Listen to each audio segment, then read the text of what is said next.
slow up, no I don't take shit. I got no love for the fakeness. If you wanna play tough and wanna hate this, I'll always show up.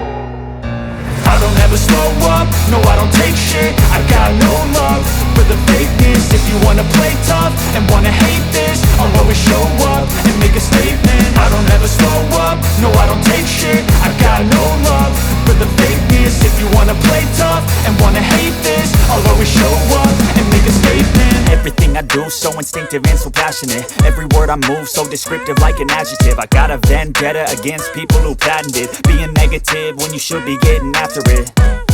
I got facts over tracks, this and that. Spitting slow, spitting fast. I could roast, I could gas. Think I'm okay at last, but I don't know if that can erase all the past. And the pettiness, a reflection of the emptiness. Hilarious, you think you're worth my time, you're delirious. Mysterious, because you hide behind a fake exterior. Inferior, you know I'll always be a bit superior. Get off of me, this ain't no humble brag. I want you to hear words, you can say them back. I want you to feel free from the chains at last, and to believe in what you got, it was built to last, yeah. Now that I've been put through hell, I never got anyone's help. I had to do it all myself. I don't ever slow up, no I don't take shit. I got no love for the fakeness. If you wanna play tough and wanna hate this, I'll always show up and make a statement. I don't ever slow up, no I don't take shit. I got no love for the fakeness. If you wanna play tough and wanna hate this, I'll always show up and make a statement. Gonna learn the consequence of being incompetent. Mental health is confidence, dreams and some modestness. I'm not here to save the day. That's next.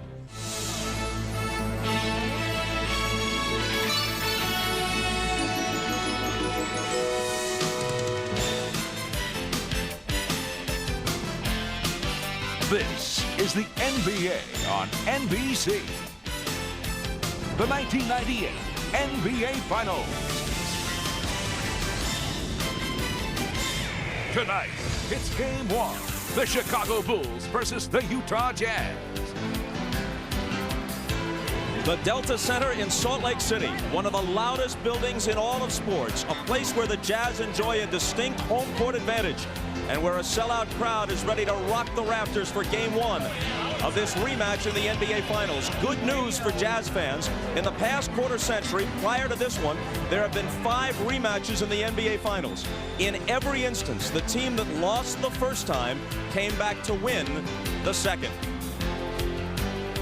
And welcome to Game 1, everybody. I'm Bob Costas. We start with this news. The Chicago Bulls tell us that Dennis Rodman suffered torn ligaments, or at least strained ligaments, in his right thumb late in Game 7 of the Eastern Conference Finals against the Pacers. He had been expected to start Game 1 of this series. He will not. He is available. He will play. Toni Kukoc will start. We'll have to keep an eye on Dennis, check his minutes, see how effective he is in this all-important matchup. They're looking to him to slow Karl Malone at least a little bit. Jim Gray will talk with Rodman during our next segment. Now, there is a widespread feeling that of the 6 times the Chicago Bulls have been to the NBA Finals, this year's Utah Jazz are the team best equipped to derail them. They are not awed by the Bulls. They are rested, they are ready, and they believe that this time around they can do it. This Utah Jazz team includes 2 of the all-time greats, certain first-ballot Hall of Famers, John Stockton and Karl Malone. They have played together for 13 years. No teammates have ever played on the same team so long, whether they were scrubs, Hall of Famers, or anywhere in between, without winning at least 1 NBA title. And coming close a year ago was small solace. Yes, we were disappointed. We were excited about getting there, and excited about having the opportunity because of the closeness of it, but we did lose it, so you can't find much satisfaction in that. If you're writing a storybook ending, you want to have an opportunity to play the team that beat you last year and won the title. And in this business, sometimes you get your wishes. Sometimes you don't. We was able to get our wish, and we're looking forward to it. So too are basketball fans everywhere, including Isaiah Thomas and Doug Collins. Well, Zeke, the more things change, the more they remain the same. For the Utah Jazz, here's the question. What do you do with Michael? But Michael Jordan poses so many problems for the defense. When you're guarding him with a smaller player, such as Jeff Hornacek, he can just turn around and elevate and shoot right over you. Then Chicago will come back with the big 3, Pippen, Kukoc, and Jordan. Now, you can't leave Jordan, so when they double-team Pippen in the low post, Kukoc is there for the long three. So you say, okay, we'll come double team you with size. We'll bring Karl Malone. But you see Dennis Rodman on the offensive glass, and a weak side offensive player, Toni Kukoc, comes up with the offensive rebound. Then last year in the finals, they came from the top, and they left Steve Kerr open for the wide open J. Now, Michael Jordan has torched Utah this season, averaging close to 35 points a night.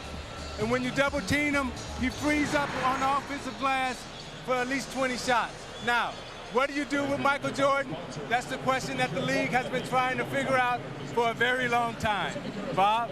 And maybe the answer is let him get his, the way they did with Jacque in the Western Conference Finals as they swept L.A. Jacque got off, but nobody else did, and they won in 4 straight. I'll tell you one thing, though, guys. Every high school coach in America has to love this series because these are late 90s teams who play such great fundamental basketball. They play team ball, they move it around, and there is nothing more basic and yet nothing executed any closer to perfection than the Utah Jazz pick and roll. Bob, the beauty of the screen roll is that you take what the defense gives you, and Utah does it better than anybody in the league. You're going to see this time Michael Jordan at the top chooses not to rotate, so Stockton's going to drive the baseline. He gets the double team and finds Karl Malone sliding to the open area, and he hits the open shot. So Chicago makes an adjustment. They say, we're going to rotate to Karl Malone, and we're going to take the shot away from him. So Malone this time becomes the passer. Stockton to Malone, over to Hornacek, and he gets the open shot. Chicago says, we'll try it another way. We'll run Longley and stay with Malone out on the perimeter. So Stockton reads it. He drives baseline. Now Hornacek is open in the corner for the three-point shot. Regardless of what they do, they react and they get great shots. But the centerpiece of their offense is Karl Malone. When he throws up big numbers, you see in the wins, 28.5 points, they win. When he doesn't, they lose. He needs to have big numbers if they're going to find a way to win this championship, Bob.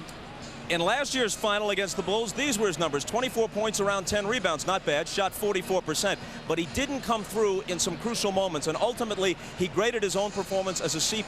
How close were the Jazz a year ago as they lost 4 games to 2? Well, except for Game 2 when they lost by a big margin in Chicago. In their other 3 defeats, they actually led 129 of the 144 minutes. And as you look at the overall numbers in the series, there's very little to choose. The Bulls were simply able to make more big plays in more of the big moments, and that's why they claimed their 5th NBA title. The Jazz think they can make the little adjustments and the big plays down the stretch that will change the outcome this time. We'll be back, and we'll be joined by Bill Walton and Hannah Storm when we continue from the Delta Center in Salt Lake City. After this, Game 1 of the 1998 NBA Finals.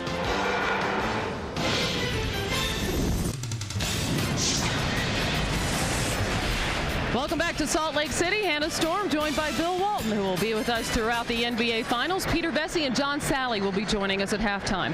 As Bob Costas mentioned earlier, the big news here at the Delta Center is the questionable health of Dennis Rodman. He suffered an injury to his right thumb Sunday night in Game 7 against Indiana, and there is believed to be some ligament damage. Further tests, however, will be necessary to determine the extent of Rodman's injury. He will not start tonight, but is expected to play. Toni Kukoc will start in Rodman's place. A short while ago, Jim Gray spoke with the NBA's leading rebounder. Dennis, you jammed your thumb in Game 7. You've been wearing a wrap around it. How will it affect your play tonight?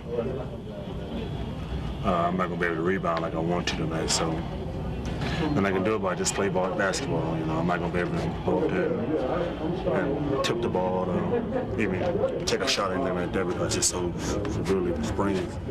So I just got to go out there and play. It's the final, so all injuries to the side. Does it really affect your game because the rebounding is so critical and you're not a shooter? Will it affect your game that much? Absolutely. I got to grab the ball in my right hand. I'm known to grab the ball and cuff the ball in my right hand. I can't even grip the ball more or less. Try to grab it. It's going to limit your minutes? Probably, most likely will. So I just have to, if I'm going good, I'm just going to tell Coach keep me and I'm ready to play. If it's not going good, tell him to sit me down. I'm not doing anything. I'm not contributing to the team, so I'm going to just sit down and cheer for the team. How long until it heals? I said maybe a week. Well, a week week from tonight, Bill, if it takes until then to heal, and it is expected to be heavily bandaged tonight, would be Game 4 in Chicago. In the meantime, though, Rodman was supposed to see some significant minutes guarding Karl Malone. So what does this do to the Bulls' defensive strategy? Hannah, I just spoke with Phil Jackson, and he is very concerned. Now, he was planning on starting Luke Longley anyway to save Dennis Rodman for foul trouble in the fourth quarter. Bill Wennington, Dickey, Simpkins, they'll get plenty of time, but they're not really the type of players at this level. I think there will be critical moments in this series when Scottie Pippen, of all people, will come out and be matched up against the great Karl Malone, and that will be quite an interesting matchup, Hannah. Well, Pippen has had a tremendous playoffs from a defensive standpoint, even though he struggled somewhat offensively, but he gives up so much size to Malone, a couple of inches and almost 30 pounds. Hannah, Scottie Pippen's one of the greatest defensive players of all time, and Karl Malone's game is no longer about power. It's no longer about driving to the hoop. It's all about the passing, the perimeter jumpers, and it's about that, leadership down low. I really think Scottie, with his length, with his position, with his fundamentals, with great perimeter pressure by Chicago, that can be a huge factor for Chicago. Scottie Pippen on Karl Malone. Well, the Bulls have got to be thinking about a couple of guys maybe they could use who were on their playoff roster last year in the finals. A big body in Jason Keefe, but a man that they traded in February, much to the dismay of the rest of his teammates. And also Bryon Williams, who was a factor not only on the boards, but did a great job defending Karl Malone last year. Utah was very competitive, but they lost in 6 games to the Bulls. What do they need to do differently this time? Hannah, the strategies for beating the Bulls are always the same. The problems for Chicago's opponents are that they're never able to accomplish their goals. Primarily, Utah must establish a dominant low-post offense, and that burden falls squarely on Karl Malone. Last year in the finals, Karl Malone, normally a go to the basket, get to the free throw line type of player, settled for the perimeter jumper. Dennis Rodman did a terrific job forcing Karl into bad footwork. Karl Malone flailing away from the outside, not getting those jumpers to fall. Karl shot just 44%. He's a career 53% shooter. This year, though, he's shooting 79% in the playoffs. Secondly, the Jazz must control their defensive backboard, and this control is a direct result of Utah's perimeter defense. When Michael Jordan takes the shorter Utah guards into the post, people can't stand around and watch. They got to box out. They can't let Kukoc and Rodman and Longley get their game off. And then Scottie Pippen loves to launch threes, which seemingly turn into passes to players like Toni Kukoc. The offensive rebounding edge in the finals against the Pacers from the Eastern Conference, that was the difference in that series. Now, this Utah team is vastly improved from last year's finalists. Better skills, better rotations, and much more confident. This Utah team is also the best team the Bulls have ever faced in the finals. Whether any of this means anything, though, ultimately comes down to Karl Malone's ability to compete at the mental level where Michael Jordan has previously reigned supreme. Will Karl be able to control the flow and the tempo? Will Karl be able to seize the key pivotal moments and match the energy burst of Michael Jordan? Eventually, to win, Karl Malone is going to have to confront Michael's greatness head on and say, Michael, what you have is now mine. It is the 2 best teams in the NBA battling it out for this year's title. Both the Bulls and the Jazz, 62-20 in the regular season. Chicago, 11-4 in the playoffs. Utah, 11-3. After nearly 100 games, these 2 teams are separated by just 1 loss. The finals begin here because Utah won both regular season matchups over Chicago. The Bulls have beaten every team in the league this season except the Utah Jazz. We're closing in on the tip-off of Game 1 of the NBA Finals. We'll send it back to Bob Costas, Doug Collins, and Isaiah Thomas for the call after these messages.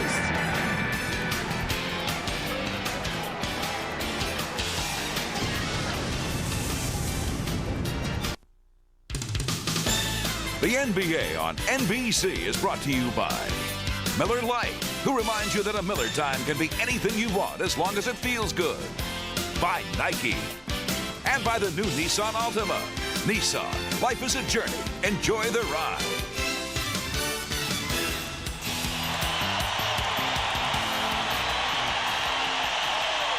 How loud can it be at the Delta Center? Well, it's not even approaching the top decibels yet, with the game not yet underway. But in preparation for how loud it ultimately will be, Phil Jackson just walked down onto the floor wearing earplugs. Bob Costas back along with Doug Collins and Isaiah Thomas. And it's time now to turn things over to the PA announcer at the Delta Center, Dan Roberts. Good evening, ladies and gentlemen, and welcome to the Delta Center for the NBA Finals. This is game number 1 with the Chicago Bulls and our Utah Jazz. Introducing the starting lineup for the Chicago Bulls. Starting at forward and wearing number 7 at 6'11" from Croatia, Toni Kukoc. Starting forward number 33 at 6'7" from Central Arkansas, Scottie Pippen.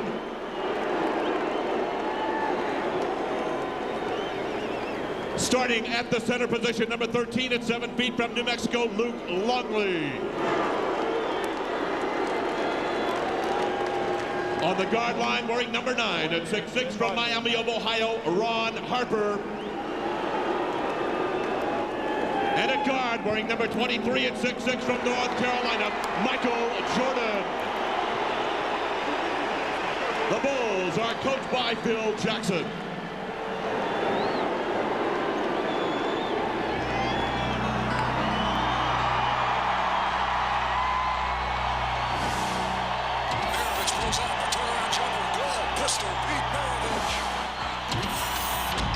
And the Jazz win their first ever Midwest Division title.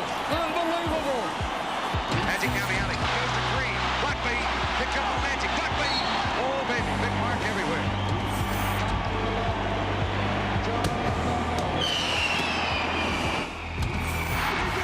He did it. A new NBA assist team. Congratulations, Karl Malone, 1996-97 NBA Most Valuable Player. John Stockton sends the Utah Jazz to the NBA Finals.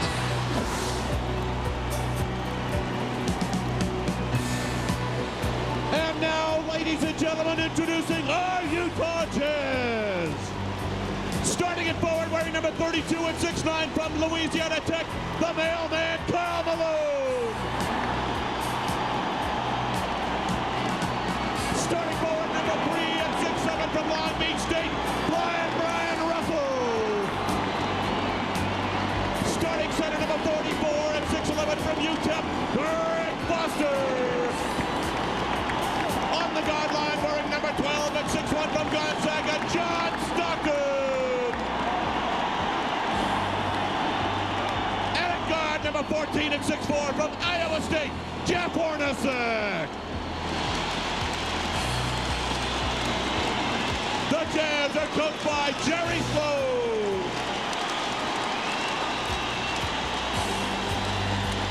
Ladies and gentlemen, please direct your attention to the ceiling at the Jazz end of the arena for the unveiling of the 1998 Western Conference Championship banner.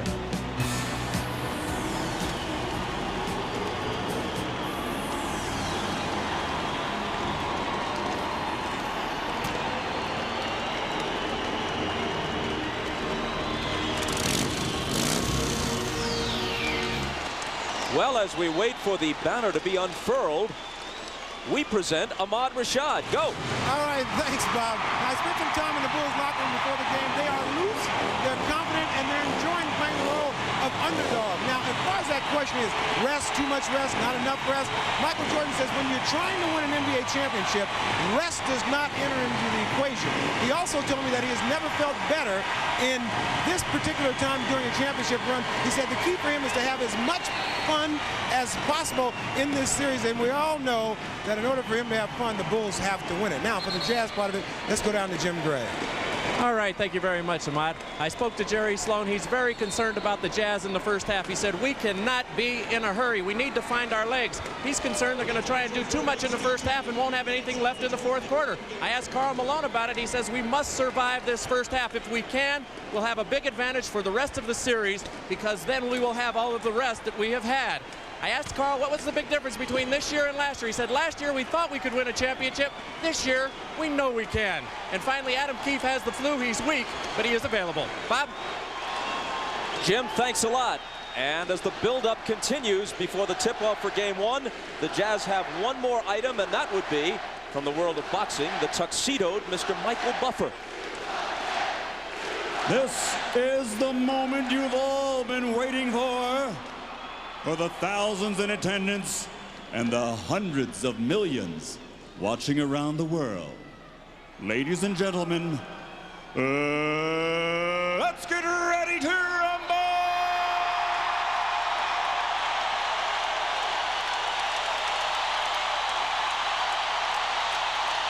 I feel underdressed without a cummerbund.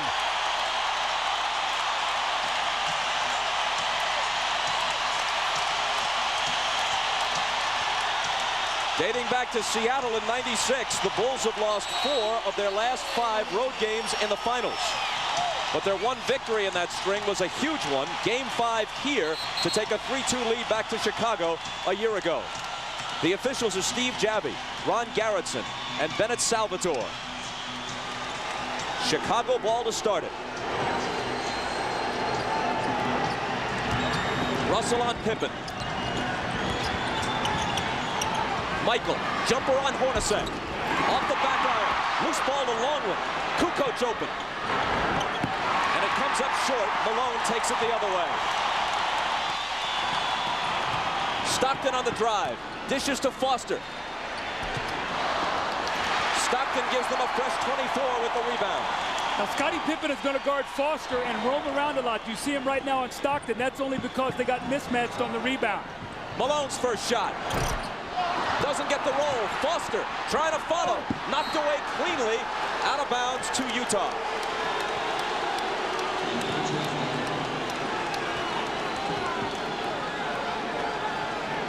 Jordan and Malone each missed their first shot. And there's a whistle as there's contact away from the ball between Russell and Kukoc. That'll be a 2-shot foul because the ball was not inbounded. So Brian Russell will step to the line and get 2 free throws. Well, Doug, the tempo of this game will be very fast because you have a lot of speed players out on the floor. Chicago is going with the smaller lineup of Toni, Kukoc, and Utah is going with the smaller lineup of Foster and Russell. So the speed should favor Chicago. Brian Russell averaged only 9 points a game during the regular season, down from the year before. But in the playoffs, he's really picked it up in all aspects of his play. He's covering Pippen now. He'll also be on Jordan at various times during the series. Hornacek has that unenviable task right now.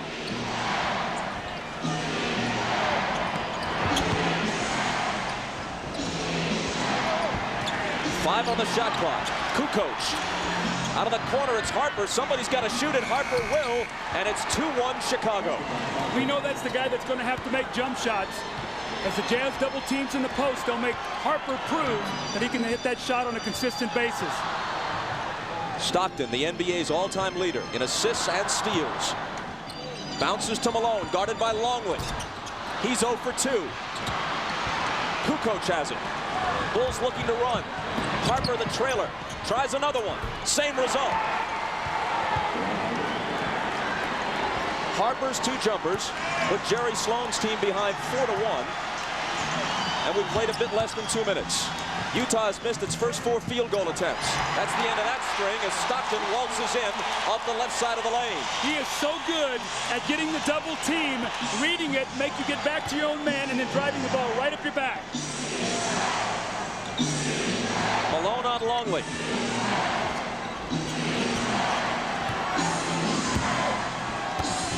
Luke spinning toward the basket. Malone knocked it away, and it went off Longley's leg. It belongs to the Jazz. When you're a big man and you're in the low post, you can't put it down below your waist, or Karl Malone will slap it right out of your hand. That's his favorite defensive move.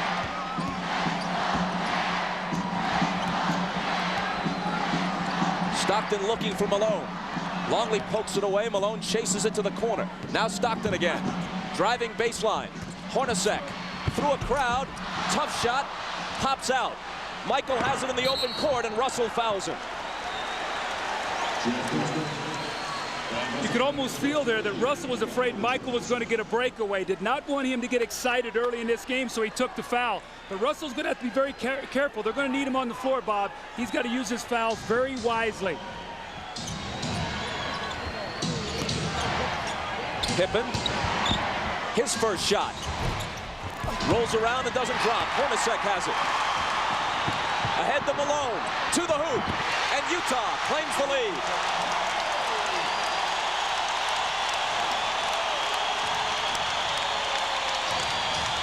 For a man so big and strong, Malone runs the floor so well, even as he approaches age 35. Jordan cans the turnaround over Hornacek. Now that time they didn't come double team Jordan in the low post. He took his time and was able to elevate over Hornacek. Michael's first basket of this year's NBA Finals.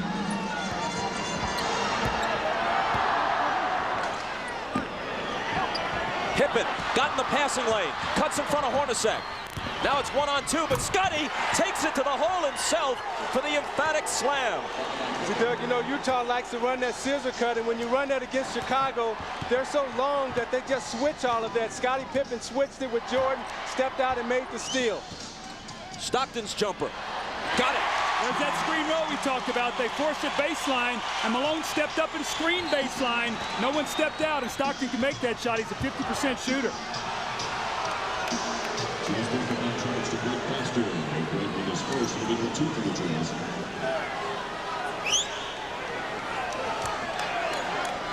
Foster picked up a foul. It's his first. Bulls inbound, and Kukoc throws up a little runner that's short. Tries it again. Same result. Out of bounds. Last touch by Foster, and the Bulls will have another crack at it. Those second shot opportunities. Now, Greg Foster's had his hands on about 3 rebounds. He's trying to get them with one hand. You got to go up and snatch those things with 2.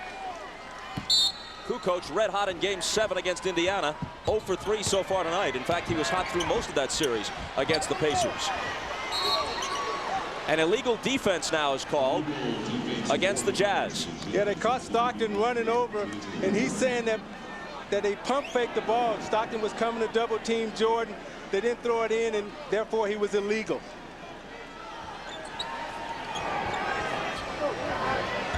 Foster on Kukoc.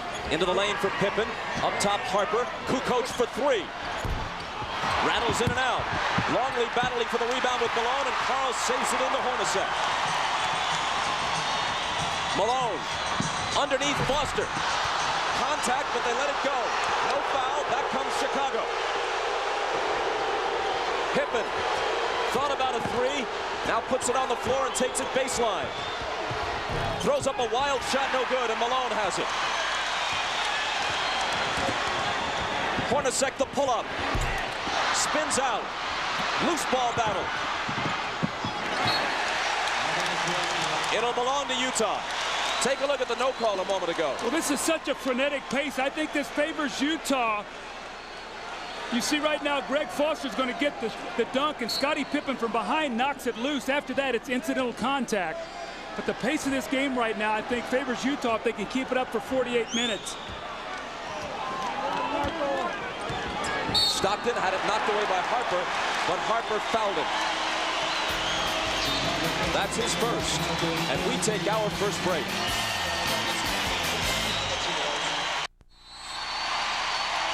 Toni Kukoc is starting to provide offense, and he's gotten off to a slow start, missing his first 4 shots. You see the open jump shot, going to drive the ball to the basket, missed a little finger roll, misses his second shot, and spots up and shoots a 3. Now he's a much more effective starter as we saw in the Indiana series. Against Charlotte, he did not start, only 7.4 points. You see him what he did against Indiana, and was crucial in the Game 7 when he put up 21 points. Dennis Rodman, and this is something we've become accustomed to, is not at present on the Bulls bench. He's gone back to the locker room, quite possibly riding the bike to stay loose, as he likes to do. Following the timeout, Foster has it for Utah. Malone with a great pass to a cutting Russell. Good look, and the Jazz in front again, 9-8. See, that time Utah went away from their set, and they went into a more passing game set to try to neutralize Chicago's speed. Pippen working on Russell. Double team, Stockton comes over and steals it. No one's done it more in NBA history. Foster might not have expected it, but eventually recovers. Now they'll set it up.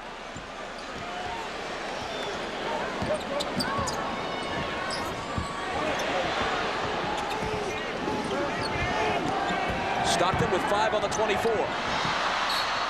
And his pass finds no one, out of bounds in front of the Utah bench, where Jerry Sloan during the last timeout, according to Jim Gray, told his team, wait a minute, you just saw the Bulls beat the Pacers by killing them on the offensive glass, and already in this first quarter we've given them 4 second chance opportunities. We can't let that happen.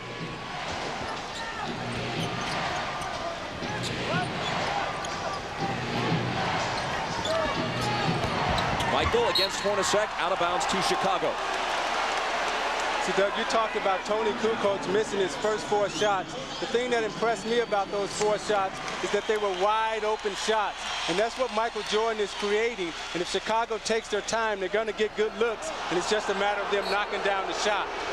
Stockton out, Eisley in, one of the best reserve point guards in the league. Pippen can't finish it off a good pass. Here comes Eisley.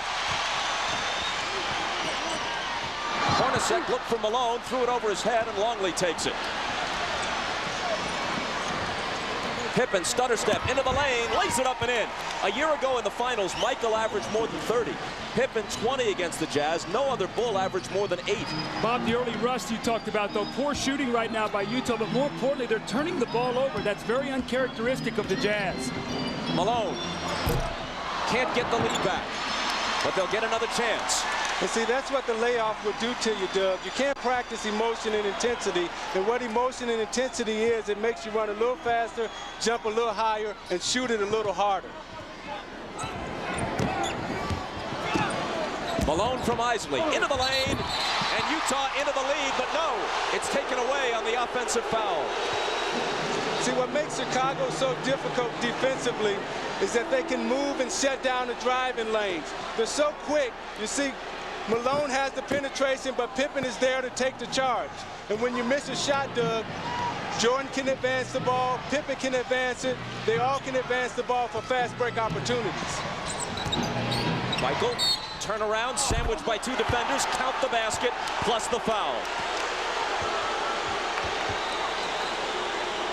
Scottie Pippen on the beautiful drive. Remember now, Bryon Russell picked up a foul early, so he's got to be very careful. Scottie with a beautiful change of pace, that long swooping stride of his and a finger roll. And then Michael Jordan, I'm a little surprised here that Eisley doesn't come down and double team. He reaches in, little touch foul, 3-point play opportunity. He's guarding Harper. You got to go help, make him get the ball up.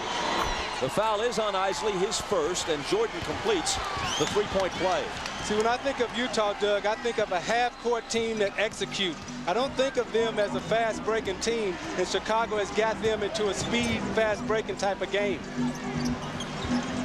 Russell lobs for Malone. Longley got a hand on it. Malone recovers. Pippen blocked it, but there's a foul. And Malone will come to the free throw line, where he shot 83% in the Western Conference Finals against the Lakers and 76% for the year. But you'll recall that he shot free throws poorly in last year's final against the Bulls, and that's part of the reason why Utah lost it. NBA.com is at the NBA Finals, providing complete coverage of the Jazz and Bulls. You can log on now and join a live cybercast with NBA and WNBA stars. That's the NBA.com arena. That's what the page looks like tonight.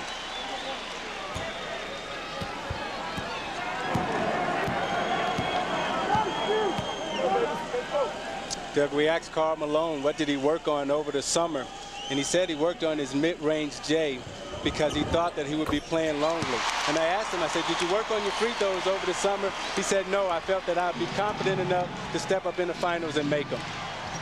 Knocks them both down. His 2 crucial misses at the end of game 1 in Chicago a year ago led to a Bulls victory. A Chicago offensive foul. It's on Luke Longley now. You cannot get him in foul trouble with Rodman's thumb being hurt. He's doing a very good job on Malone in the low post. He's been fronting him, forcing him to step off the block and do everything facing up about 15 feet away from the basket. So you're going to see an early entrance here by Dickey Simpkins, not Dennis Rodman. Watch Longley move on this screen now. Russell's going under. He just lowers his shoulder, and that's a foul. Longley out, Simpkins in. Rodman just now returned to the bench. Foster out of the corner. The one-time Bull hoists it and misses it. Malone taps it back out to Russell. Foster has got to make himself available to the ball. Scottie Pippen is not even worried about him on the floor. So he's got to find the open area and make the shot.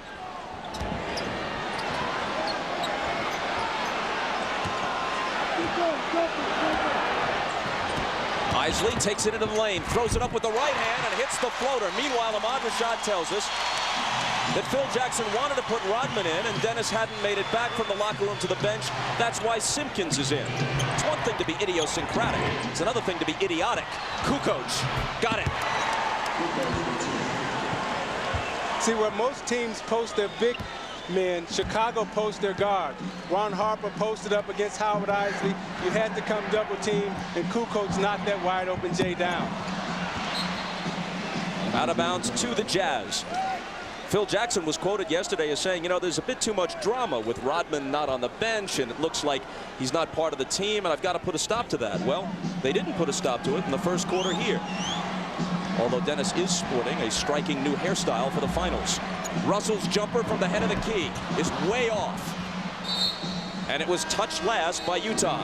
With 2:51 to play in the first, the Bulls have the ball in a 2-point lead. This is the NBA on NBC.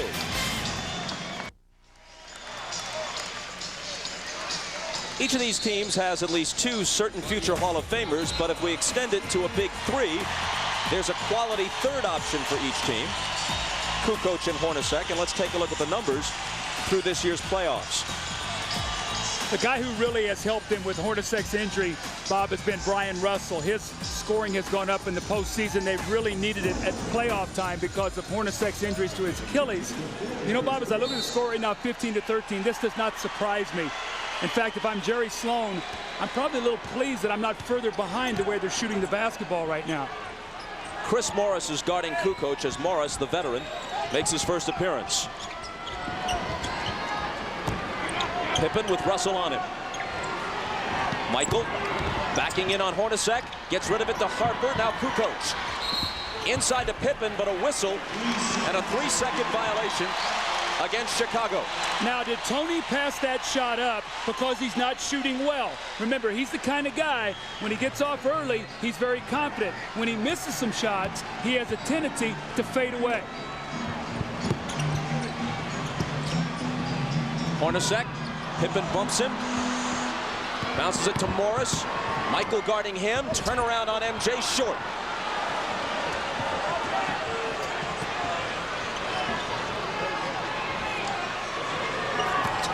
Simpkins. Off to Harper, behind Simpkins' screen, and Harper misses. Morris takes the rebound. Hornacek through a slew of defenders and missing on the run. Harper will bring it back the other way. Into the lane he goes, drops it off to Pippen, who was fouled. I think Chicago has forced Utah to totally change their style of play. They're normally a post-up team, pounded inside. Jerry Sloan has made the decision to go small to try to keep up with Chicago's speed. And I don't think they practice this way. This lineup that they have out on the floor, I don't think they even practice with this lineup out on the floor. But Isaiah, they love to run at home. They're a team that loves to fast break here in the Delta Center. They like to get the game up tempo. I think you play right into Chicago's hands when you have a speed game.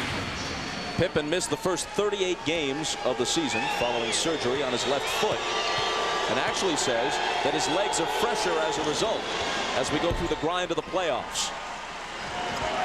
Chicago's lead is 4. The last time Chicago played in here, they held the Jazz to only 13 first quarter points. The difference was the score was 35-13 at the end of one.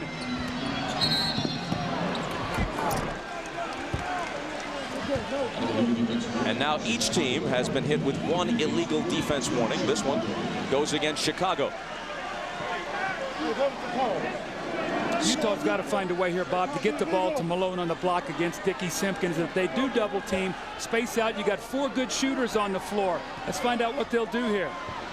Scott Burrell has come off the bench. We still haven't seen Rodman, at least not on the floor. Malone muscles it up on Simpkins, but Dickey held his spot pretty well and pulls in the rebound. Here's Burrell.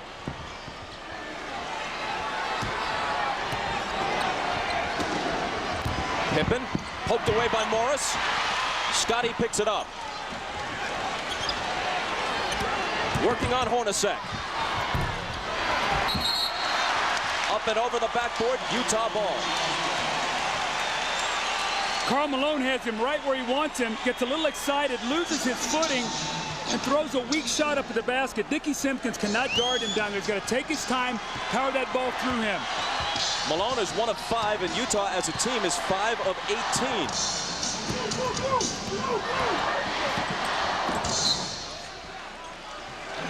Still Utah ball. You see Ron Harper guarding Howard Eisley, staying on that right hand, won't let him come back to get to a shooting pocket to shoot that shot.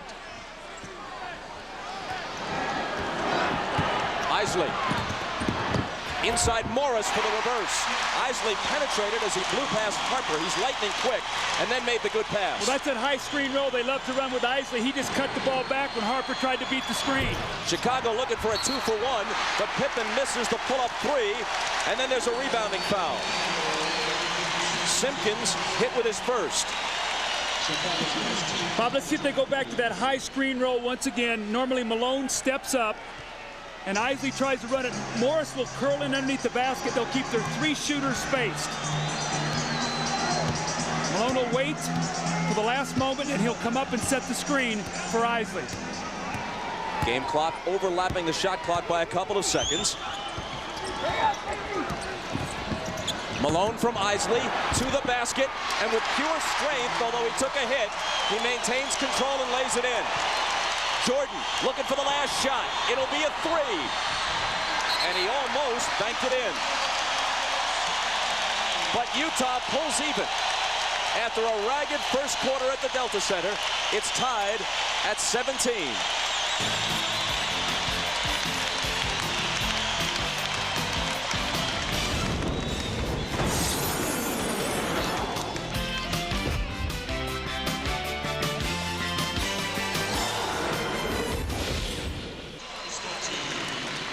The high screen roll. You're going to see Ron Harper try to beat the screen, and Eisley's going to cut it back. Pippen steps up, and Morris goes right in and gets the easy layup by the nice bounce pass for Eisley. This is that high screen roll that they do so well. They read it, work against the vision of the defense, excellent pass, and a wonderful finish for Chris Morris. You know, a lot has been made of this whole rust versus rest question. And it may come into play in this game. Certainly in the first quarter, Utah didn't look sharp. But in the long run, you have to believe that the rest will benefit Utah. And for whatever this may be worth, since the early 80s, there have been 7 occasions when a team has had a week or more of rest waiting for its opponent in the NBA Finals. And 6 of those 7 times, the team with the lengthy rest won the NBA title. As the second period begins, Rodman makes his first appearance, as does Buechler, who was so effective in Game 7 off Phil Jackson's bench against the Pacers. Malone still can't find the range. Here's Randy Brown. The matchups in this series may allow Brown to play more minutes than he did against Indiana, but not if he does that. He threw it away. Eisley, pull up, open. Utah has the lead.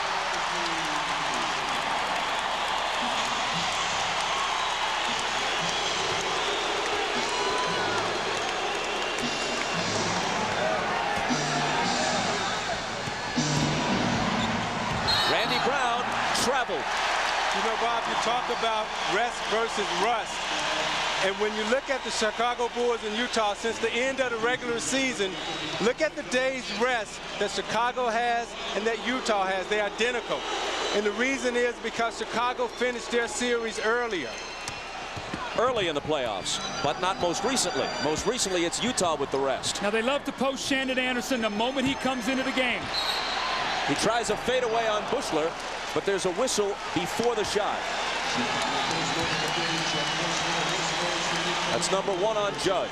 See, Karl Malone has been taken out of the game. Looks like he's changing shoes. So I don't know if he's a problem with his shoes or if he's just resting his feet. But the equipment man has brought out some new shoes for him. Malone and Stockton both on the bench. Shandon Anderson tries it again on Buechler. And hold on, says Steve Jacque. Another foul on number 30, Buechler. This lineup is an interesting group for Chicago. It looks like that Phil Jackson is just trying to buy some minutes because the only guy that can score out there right now is Scottie Pippen. Phil Jackson, who seemed to shorten his bench for most of the Pacers series, has already used 10 players in the first quarter plus here. Morris into Antoine Carr. Another try for the veteran. Blocked away by Simpkins. Now it's Anderson. They go 0 for 3 on this trip. They're just so excited right now. They're rushing everything.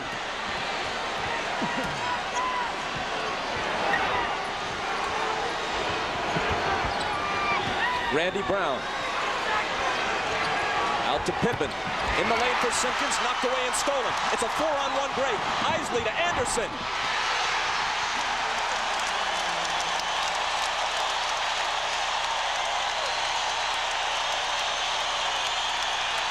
Utah by 4.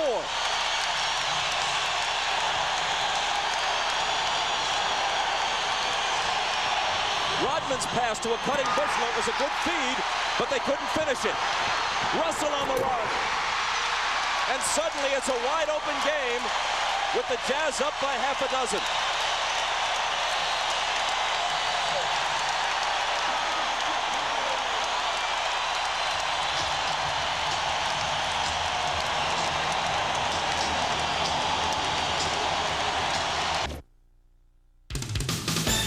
The NBA on NBC is brought to you by the U.S. Army. Be a part of the toughest, smartest army in the world. Be all you can be. By the irresistible taste that makes you say, did somebody say McDonald's? And by Pontiac Driving Excitement and your local Pontiac dealers. Phil Jackson went to his bench, and turnovers really hurt them. Scottie Pippen with the bad pass. Howard Eisley keeps the ball in the middle of the floor like a good guard should do. It's actually a 4-on-1 break. Shandon Anderson with a beautiful finish. And then this led to the timeout. Shandon Anderson throws ahead, and Bryon Russell with the emphatic dunk. And turnovers and missed opportunities have hurt Chicago. 23-17 now. The Jazz lead with 9:35 to go. Michael Jordan back into the game. Steve Kerr in for the first time. Here's Kerr with the ball. And now Rodman, a turnaround jumper that predictably misses. The rebound to Morris.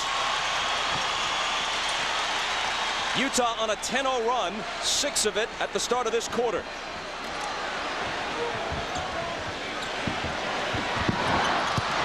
Anderson. And Rodman protects the rebound. Well, you can really see they're going inside to Anderson.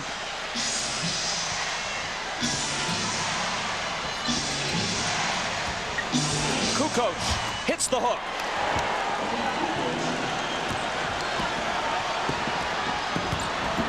At the other end, it's Morris. Bumps off a defender and lays it in. Isaiah, can't you feel how Utah is trying to run? They're trying to run the Bulls. They're saying they have played a lot of basketball games, an emotional 7-game series. They're really trying to push this tempo at home. Yeah, but Doug, I think they're making a big mistake by trying to run with Chicago because that's not their character. Kukoc's miss is poked out of bounds, touched last by Chicago.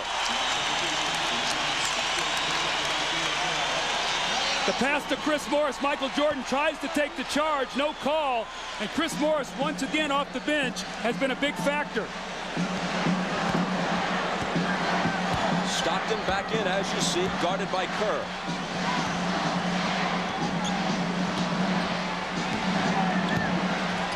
Anderson around Buechler, little up and under move, and the Jazz in front by 8.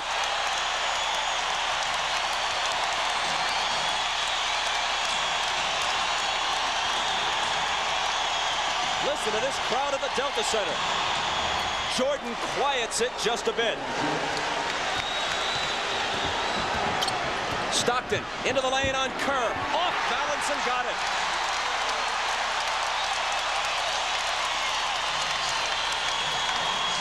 Six for Stockton.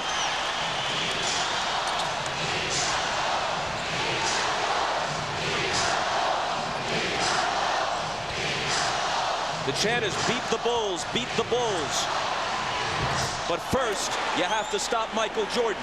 Isaiah, that's what you talked about at the top of the game. They've got Eisley and Stockton in the game together. Eisley trying to play Michael, just way too big in the post. Doug, Chicago is getting any type of shot they want. They've missed at least 5 layups in this first half and wide open jump shots. 9 points now for Jordan, who's guarding Eisley. Eisley spins around him and cans the jumper. Hard to believe this kid was caught once by Utah and also by Minnesota and San Antonio. Michael, Anderson went for the steal, leaving Michael alone, but this time he missed. Stockton hurrying back and might have been fouled by Jordan. That's number 1 on Michael. They love to post Shandon Anderson. He takes his time. He's got great position against Judd Buechler. Backs him down. The up and under. And the little hoop. And John Stockton, after a nice rest, pushes the ball up the floor. The little floater against Steve Kerr.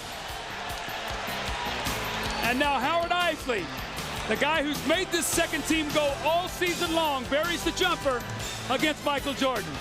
Not bad for a former member of the Rockford Lightning of the CBA. This is the NBA on NBC.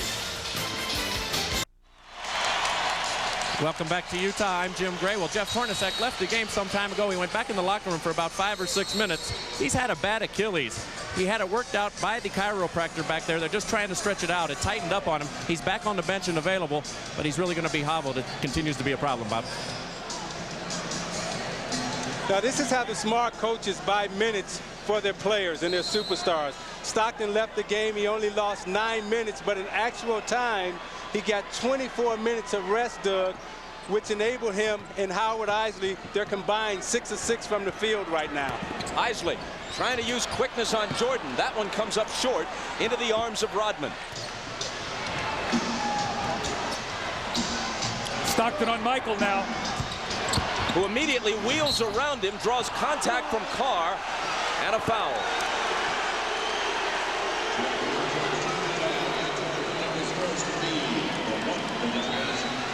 Must See Thursday on NBC starts with Friends, then Veronica's Closet, followed by Seinfeld, Just Shoot Me, and ER. Must See TV tomorrow night on NBC. Foul on Antoine Carr was his first. Jerry Sloan does not like the matchups. Brian Russell's going to come back in, probably for Eisley to put a bigger body on Michael Jordan.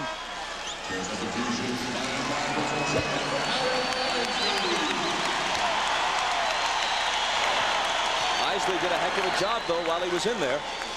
And at this point, with John Stockton at age 36, playing less than 30 minutes a game, Eisley's performance has been so important for Jerry Sloan.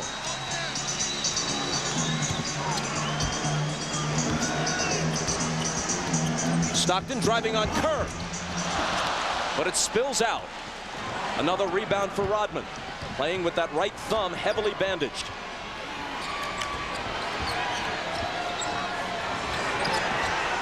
Dennis, fans taunting him.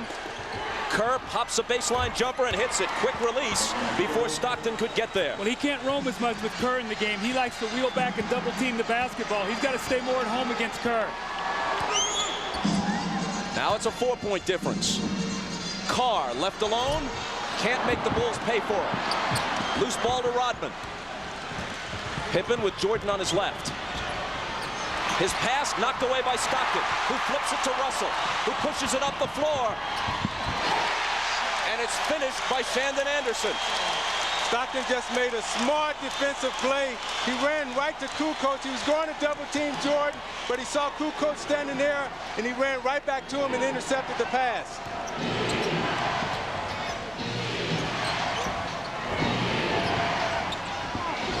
Kukoc to Kerr. Head fake, jumper, missed it off the glass. Pippen has the follow.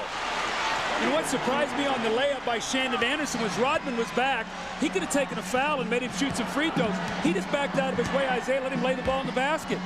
I think right now Rodman is very concerned about his thumb. And you know, Doug, when you have an injury, you have a tendency not to be as aggressive as you normally would be. The jumper by Anderson. Kukoc got a piece of it. Make it Morris on the shot. It was Morris's shot, deflected by Kukoc. Russell trying to contend with Michael. And as Anderson came over to help, he collides with Michael and picks up the foul. Now you watch Jordan in the post. He'll take his time. He'll bag Russell down. And then the contact will come from Anderson. I think he was guarding Scottie Pippen, and Scottie Pippen ran him right into a foul. Anderson got the worst of that, and he got the foul. Michael, you don't realize how strong he is. He just punishes defenders. See, the rest that Karl Malone got off the floor for 6 minutes. He got a total of 11 minutes rest, so really double the time that he missed on the floor. Stockton had Kerr by the jersey, and he nods in assent as Steve Jacque spots it and hits him with the foul. That's one on John. See, Jerry Sloan cautioned his team early not to come out and expend too much energy because he wanted them to have something in the fourth quarter. Hornacek is back. Let's see if Jordan tries to go right at him. Rodman has it knocked away by Malone. Stockton over. Now it's Kerr. Pippen can't hit it. Neither can Jordan. Back comes Russell. And there's a foul. John Stockton is such a tough guy. You watch the dunk attempt missed. Now watch Stockton step in here. He knows he's going to get smoked by Michael Jordan. Forces him to take his eye off the target and look at him. And Michael missed the easy shot. And then Bryon Russell came down on the fast break once again. The beautiful pump fake, and he's going to get to the free throw line. But anytime Chicago misses, you can see Utah is trying to get the ball up and down the floor. The foul on Kukoc was his second. The Bulls have 14 fouls, the Jazz 3, with 3:45 remaining in the half. Utah now by 5. Another free throw for Russell, who earlier this year lost his starting job to Adam Keefe, but he's come on down the stretch and in the playoffs. You know, he signed that big contract in the offseason and then came back and was really sluggish and out of shape and did not perform well early. Same thing with Greg Ostertag, and we've not seen him tonight, but both those guys had a mid-season turnaround that really changed the fortunes of this Jazz team. Anderson on Jordan. Hornacek trying to guard Pippen. Coming over to help is Malone to swat it away. Stockton thought about a three, didn't take it. And now Pippen fouls him. That was a frustration foul on the part of Scottie Pippen. He felt Hornacek fouled him right there in the low post. Malone comes over and gets the block, and you're going to see Scottie, where's the foul? So when he comes down the other end, a little too aggressive on Stockton. Stockton very smart, knows they're shooting free throws. He'll step up to the line, use Scottie Pippen's aggression against him on that possession. Chicago's now over the limit. John Stockton's a much more effective player at home, usually plays more minutes. Eisley gets a few more minutes on the road. You see his points up, his assists up. He looks very fresh right now in tonight's game. With the rest, I think has really helped him. Rodman goes out, and Longley, after a long stretch on the bench, comes back in for Chicago. 1 of 2 for Stockton, who then tried to go after the rebound but couldn't quite take it away from Pippen. Scottie Pippen, by the way, is 3 of 9 in this first half after shooting 6 of 18 from the floor in Game 7 against the Pacers. But of course, he contributes in so many other ways. Bob, I've never seen Chicago miss so many wide open and easy layups. But how about that one? As Jordan whirls through the defense, seems like almost every member of the Jazz had a look at him before he laid it in.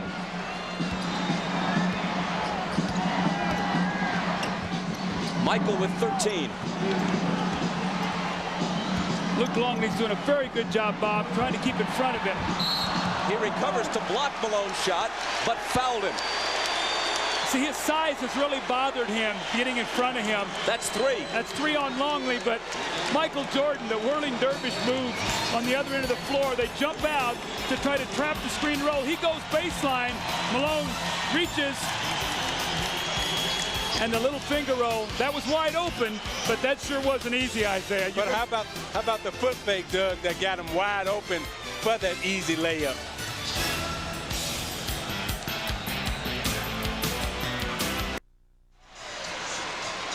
Don't forget to stick around at halftime for the Prudential Halftime Report, which will include Peter Bessie's conversation with Phil Jackson. He'll talk about this series, obviously, and about what the future might hold for Jackson and the Bulls. The Prudential Halftime Report coming up at the break. In just 8 minutes of playing time in this first half, Luke Longley has 3 fouls. Now, he's always prone to foul trouble. With Dennis Rodman's contribution in this series a question mark for a variety of reasons. If Longley has to spend long stretches on the bench, who's going to guard Malone? Well, that's a real big problem, and you see he fronts there and does a nice job, but here he comes over the top and gets the foul. You got to get weak side help on that. You've got to get somebody rotating down from the back. This time it's Michael Jordan, and Michael a little slow reacting to that pass, and Luke picks up the foul. Karl Malone, who turns 35 late next month, misses the first one. A member of the NBA's first-team All-Star squad, 10 consecutive years, and this year he was an all-defensive team selection for the second year in a row. If it weren't for Michael Jordan, how many MVPs might this guy have won? He's finished second in the league to Jordan in scoring 5 different times. He's led the Western Conference in scoring 7 times. So if they split it like by conferences like they do by leagues in baseball, he'd be a 7-time scoring champion.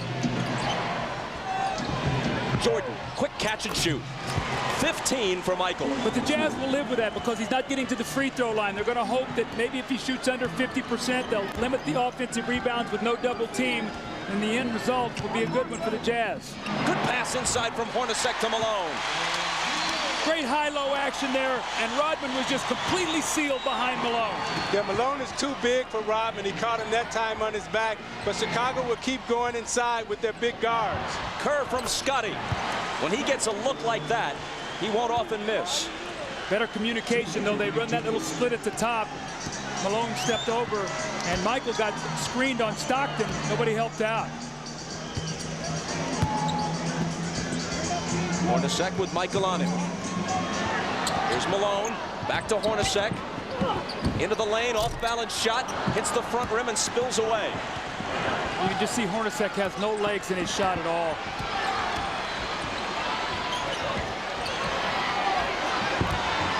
Michael, single coverage. And that's what happens. Same spot, same dance, same music. 17 points in the half, 12 of them in this quarter. Utah asked for time. It's a 20-second timeout with Chicago back to within 2. See, Chicago loves to post their big guards, and particularly Michael Jordan, who's one of the best post-up players in the game. Utah fails to double team, so he shoots it right over Shandon Anderson. Then they come back to the same spot. Okay, I'll read it. There's no double team. I give you the fake to the baseline, and now I'm going to fade back to the same spot and shoot it the same way. Now you watch Rodman trying to defend Malone, who's too big for him, seals him on his back. The great high-low feed, as Doug talked about. Malone just lays it right in the hole.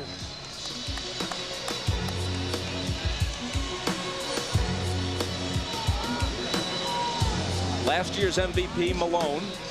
This year's MVP, for the 5th time in his career, Michael Jordan. And a look at their numbers. Stockton has a good look and puts the jumper down. See, they come out of that timeout, they run screen roll. They know that Rodman is not going to help off of Malone. So he set that sideline screen once again, and Stockton is an excellent shooter. Kerr to Michael as they go to the man with the hot hand. Again, single coverage by Anderson. Hornacek comes over. Michael with the up and under. Count it, and he'll come to the line with a chance to reach 20 points in the first half. Now that's how smart Michael Jordan is. He'll get it on the low post, wait. He knows they're going to come with the double team. Okay, this time I'm going to fake it to the baseline and I'm going to step through and split it.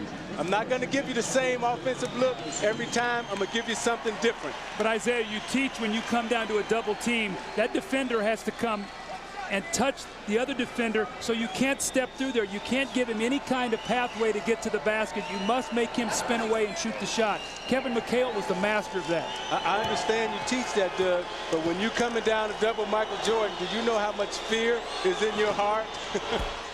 A 3-point play, 20 points, and get this, this is the 30th finals game in which Michael Jordan has played. He has never been held under 20 points, and he's got 20 in the first half tonight.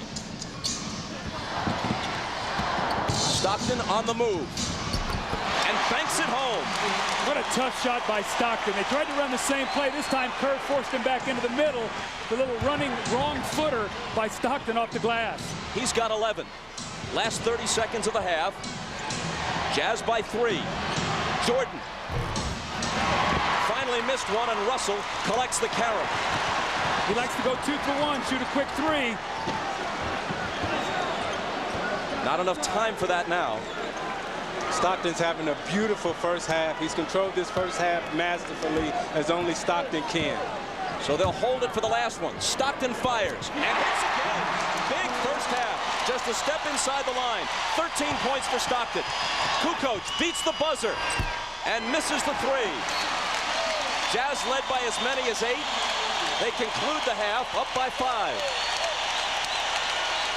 Getting involved. You get Rodman involved in the play. You're going to see him come back now. It goes to the middle. The little runner off 1 foot off the glass.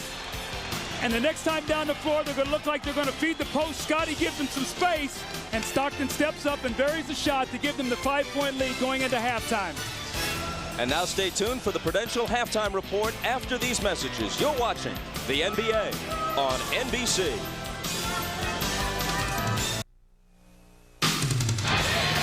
It's halftime of This is the game 1. Prudential Halftime Report, brought to you by Prudential, bringing strength and stability to America's families through insurance, healthcare, real estate, and financial services.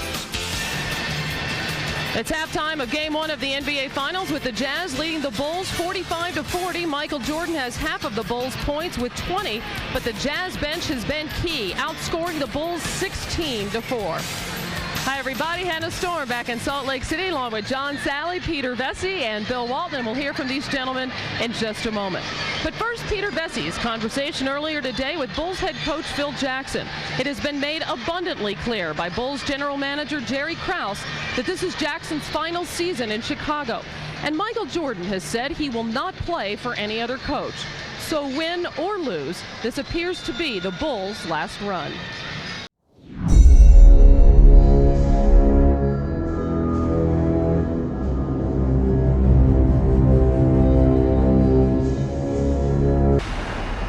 This is our last opportunity to play together. We know it. There's just too many free agents. We're not going to be back in mass, but just think about it in terms of we've been here 3 years together, and this is our last opportunity to defend a championship, which we wanted to do. Are you coaching this title run as a statement to Jerry Reinsdorf and Jerry Krause, so at the end you can tell them to take the title and shove it? More than anything else, we were in peril last June because Pippen was up on the market. He was on the market, and people were looking at him. And I knew that Michael wouldn't come back and play if he wasn't there. I knew that it was going to be too tough a chore for us to win if Pippen wasn't there. I didn't want to come back and coach the team if Scottie wouldn't be there, and neither did Michael or Dennis have a future with this ball club. And so basically it would have broken the team up. And what we asked for from this club, Michael and myself, was give us another chance to defend the title as we have this team. And so we've gotten that chance. We're happy with that chance. We're not asking for anything more. There's a tremendous amount of momentum that says, why? Why not more? Only the Bulls, only the Bulls, only the one and only. Phil, in terms of not having the home court advantage, as far as being undermanned and weary, you are the underdog. How does that make you feel? Well, I think it's very interesting. I want to know those people that have enough moxie to go out and bet against Michael Jordan, though. I think that he's still at the peak of his game as far as having an effect on the game, even though maybe not for the duration of taking the team over for the last 14, 15 minutes of a game. I like to see people that actually have the belief enough to put their money down.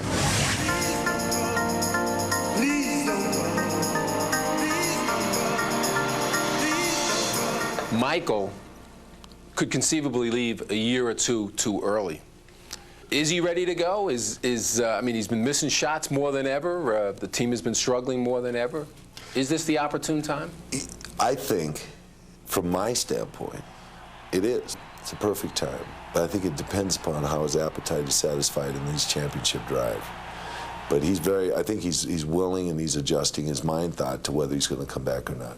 But why is it the perfect time? Because he can't take over the whole game anymore, like you said? Or well, just go out a winner, go out with an MVP trophy and a scoring title and the whole thing. Lost in all our conversations the fact that Scottie Pippen perhaps will not come back.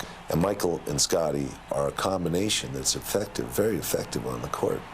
Michael can use Scottie's ability to his best advantage. Scottie uses Michael to his advantage, and the two of them play off each other very well. So I think that if Scottie goes, it's a perfect time for him to find a way to step back and say, I've had a great career. And now, the all-time greats of your Chicago Bulls.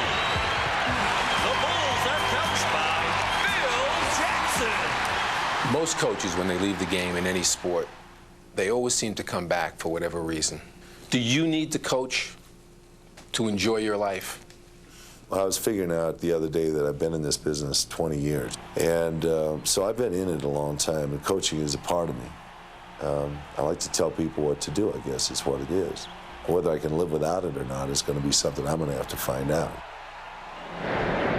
And so Phil Jackson saying, in his opinion, perhaps this is the best time for Michael Jordan to leave basketball and end his career. And Peter, after talking with Phil, you feel that we're watching the end of a dynasty here, whether or not the Bulls win or lose this title? Well, first of all, they would have to win a title for them to reunite, but also they'd have to, Pippen would have to, they have to pay him $60 to $70 million, and that's just not going to happen. I did ask Phil Jackson if he would entertain coming back, and he said he would. If he would do it if he was asked if Jordan came back.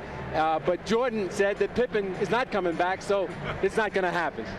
All right, when we return, we will talk about the first half between the Bulls and the Jazz, but first a message from Prudential and a word from the NBA.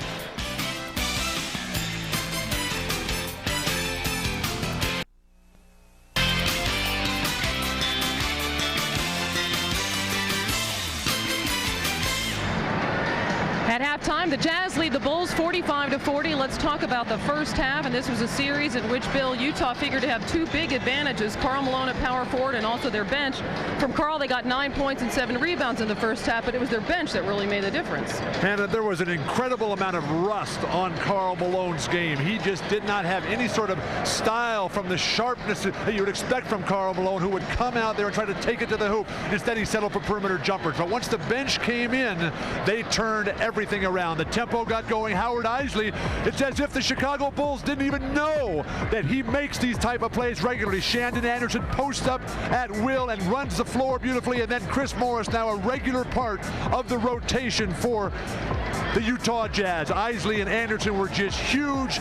They changed the way the game was played in the first half, and then of course at the end John Stockton came back and made the big runner in the lane, then the jumper. Utah firmly in control right now, Peter. You know, the thing, Bill, is during Stockton's career here, they've had about 6 to 8 backup guards try it out here. He is no longer a complimentary point guard. He is beyond being a backup. He is John Stockton's successor when John Stockton hangs it up. He certainly did a great job with Stockton out the first 18 games of the season, even elevating his game this year. What about Dennis Rodman? His injury to his right thumb, a question before the game. He was not there when Phil Jackson wanted to substitute for him early in the game. What's your assessment of his first half? Well, Hannah, I'm not going to make any excuses for my ex-teammate, but one thing he did say when I went back there, I said, "Big man, how are you feeling?" He pointed to his thumb and he said, "Hey, John, I just have to rebound with my left hand now." Now with 9 fingers, this guy played 11 minutes and had 5 rebounds. Now you know what's going to happen in the second half. He's going to step in, he's going to play about 20 minutes, and end up with about 15 rebounds. He's also playing great defense on Karl Malone.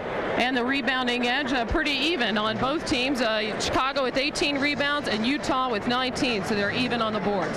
Meanwhile, let's update the key matches at the French Open today. Frenchman Cedric Pioline took almost 4 hours before outlasting Hicham Arazi of Morocco. Pioline joins 3 Spaniards in the semifinals, including Alex Correda, who was a straight set winner over Philippe de Wolf of Belgium in today's other quarterfinal. Our coverage continues on Friday morning at 10 a.m. Eastern, and note the time out west, 9 a.m. Pacific, with the men's semifinals. The Jazz lead the Chicago Bulls by 5. We'll send you back to Bob, Doug, and Isaiah for the second half, right after these messages from your local station. This has been the Prudential Halftime Report, brought to you by Prudential, bringing strength and stability to America's families through insurance, healthcare, real estate, and financial services. Excellent first half for John Stockton, 13 points on 6 of 7. Meanwhile, though, Michael Jordan hit 8 of 14. And when you're Michael Jordan, there's even someone on hand to take your gum wrapper as he reloads on the bubble gum. Michael had 20 points. That's exactly half of the Bulls' 40. They trail 45-40 at the half. And we're back. Doug Collins, Isaiah Thomas, Bob Costas, and right away we go. And look at this. Doug, always willing to help out a teammate, takes Isaiah's gum wrapper. I guess we could carry this a bit further, but let's go to the Miller Lite halftime stats. Well, Bob, when you look at the Utah Jazz, what they did in that first half, they were terrific in transition. Stockton and Eisley were excellent. 19 points, 5 assists, a fast break, 12-4. The Bulls scored 40 points. Jordan 20, but Pippen and Kukoc 5 of 17, only 12 points. More importantly, since they didn't double team, the Bulls only got 4 offensive rebounds, so the Jazz actually controlled the offensive backboard. And you're going to see really what worked was John Stockton reading the pick and roll once again with Karl Malone. He's going to come off baseline side, and Dennis Rodman is going to drop and help just a little bit, but he's so worried about Karl Malone that he's going to get back to him, and Stockton is bare there for the open jump shot. That's why he shot 6 for 7 in the first half and was absolutely dynamite for the Jazz. Now, when you look at Utah, John Stockton has 13 points on 6 of 7 shooting. So the passing lanes will be open now because they have to respect him.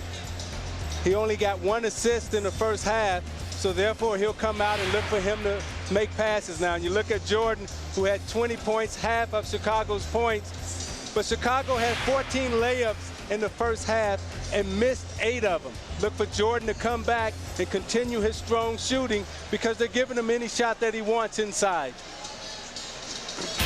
So Utah, rusty or not, leads by 5. Third quarter coming up. Ahmad Rashad back at the Delta Center where the Bulls trail the Jazz by 5. Phil Jackson told his team at halftime, just what you expect them. You got to stop the screen and roll. Offensively, he said they had a good tempo. They want to keep controlling their tempo. They need more offensive rebounds and expect them to double team Michael Jordan. Look for the open man off that double team. Let's go down to Jim Gray.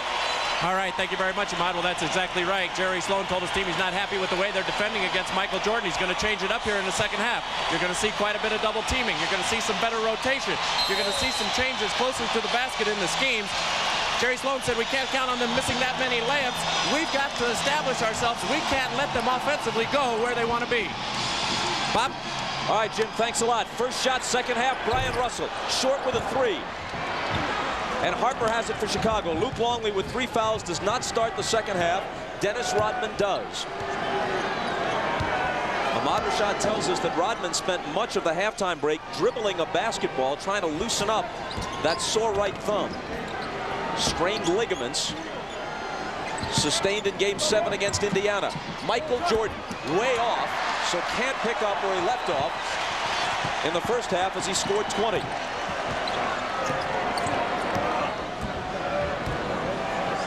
Malone over Rodman. In and out, and Harper takes it. Pippen to the hoop. Or hole. That's a combination of hoop and hole to the hool. Don't use that, Zeke. He went there too. He went any place he wanted to go and got the hoop.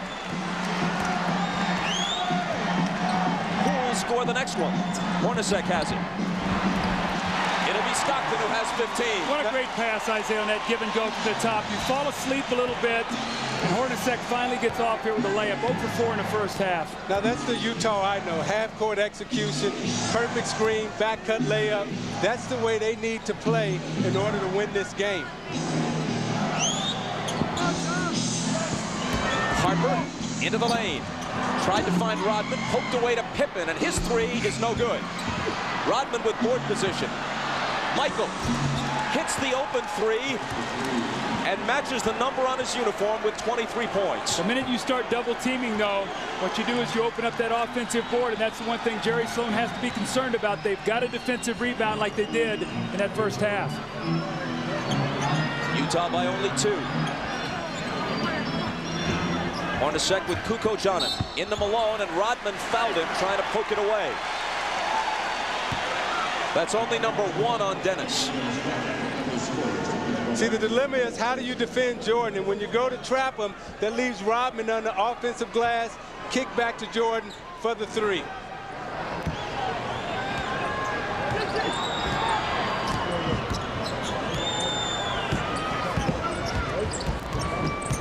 Stockton hounded by Harper. To Malone, who wants to work on Rodman. Can't hit it. And Russell can't control the rebound. It belongs to Chicago. Now, wait a minute. Steve Jacque comes in and may overrule Bennett Salvatore, and apparently he does. Karl Malone using his superior strength, and Dennis Rodman does a good job forcing him to take a tough shot. Stockton takes the inbound, but Harper cuts him off.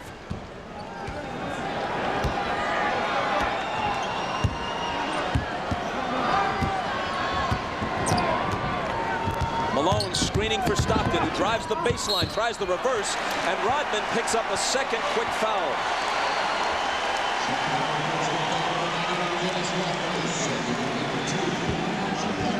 Now you watch Rodman, who's playing with a very tender thumb, and you see Malone comes over and whacks him on that thumb, and gets to the other end, and you see him still shaking, and it's hurting. And anytime you wear any type of Band-Aid or any type of tape on your finger, that's a sign and that's a signal for the other team to just take a whack at that hand. So anytime Malone or Foster or Russell get a chance, they're going to whack that thumb.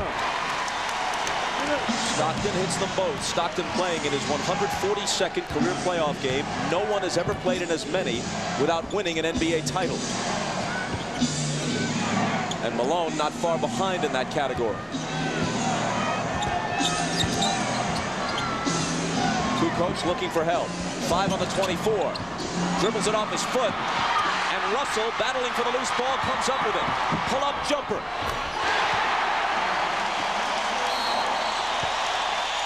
Utah by 6. Timeout, Chicago.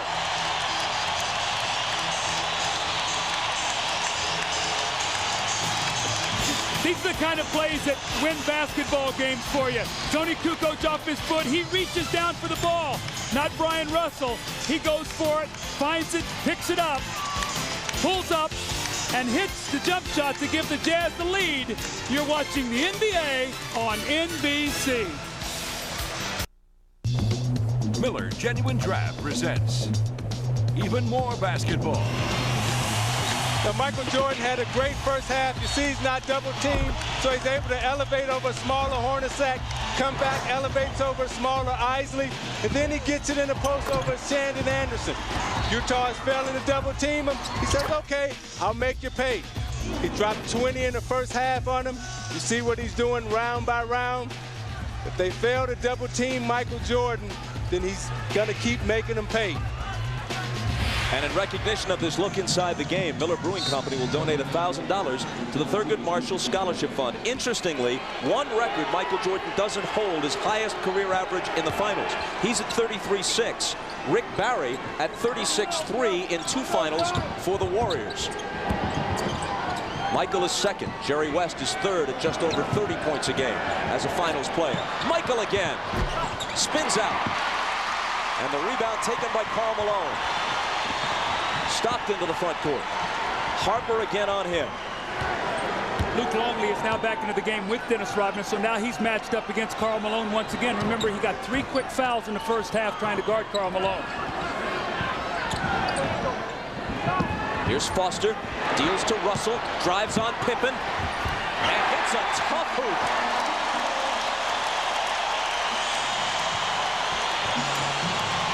Russell's got game. He'll take it to the basket. He'll shoot the 3 on you. He's a good defender. Longley inside off a nice feed. See, when you come to double Michael Jordan with size, that time Foster came to double team. Luke Longley followed him right to the basket and got the easy layup. Well, Jerry Sloan's not happy because Karl Malone's supposed to pick up that cutter and did not do it. Longley's first basket. Malone over Longley. Rodman has the rebound. Trying to play through some pain. There's no question that thumb is bothering him. Chicago has baited Karl Malone into a jump shooting game. He must get back into the post. Jordan, turnaround on Hornacek.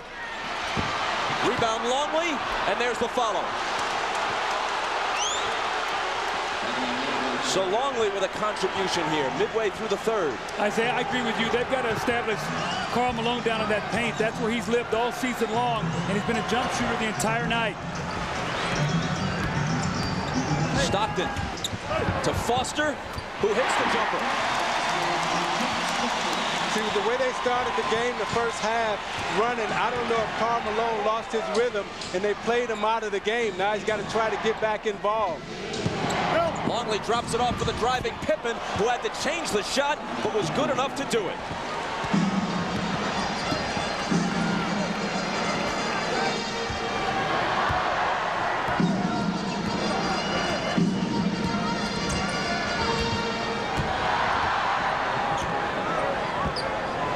Stockton backing away with with 6 on the 24. Now bouncing it from Malone. It's off his foot. But Utah's going to have it from the side. Now you watch the athleticism of Scottie Pippen on the back cut. He reverses it, hesitates in the air, hangs and banks it off the glass with touch. No foul. A Chicago player kicked it. Now we see Greg Ostertag in the game for the first time. He'll match up against Malone. It's Malone over Longley. Little bump. Doesn't get the roll on the shot, but it's tipped in by Ostertag, who takes about 3 seconds to make his presence felt. Well, see, he's got great size, and he's a very good offensive rebounder. He's also a shot blocker, and the Bulls are getting perimeter inside right now, and they need somebody in there to control that lane a little bit defensively. Michael on the baseline, no basket. A foul before the shot. Great size in Ostertag's case is 7'2" and 280. See, Dennis Rodman had a chance to get this rebound, but he was very hesitant to stick up his right hand. You see, he didn't want to put up his right hand, and Ostertag used his body, used his size, and was able to get to tip. But you see Rodman hesitant to put that hand there. First foul on Hornacek. Bulls inbound, and it's Michael. Off the dribble, against Hornacek. Misses over it. Rodman gets it to Longley, and Longley with his 3rd basket in a short stretch here in the 3rd quarter. It has to be a concern. Only 2 second chance points for Chicago in the first half. That's 7 now already in the 3rd quarter. Michael Jordan has cooled off in this 3rd period. He had 20 at the half. He has only a 3-pointer in this 3rd quarter to show through the first 6.5 minutes. Howard Eisley. The Jazz need the same kind of production out of Eisley in the 3rd quarter that they got in the first half. Russell thought about a 3. Pippen gets up on it. Now he lets it go. And Pippen takes the rebound.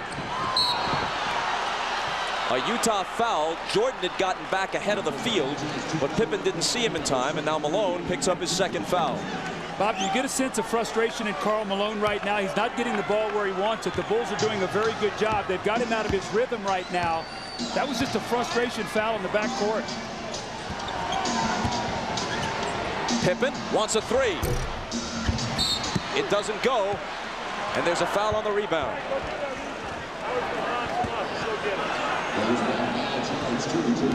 Howard Eisley picks up his 2nd.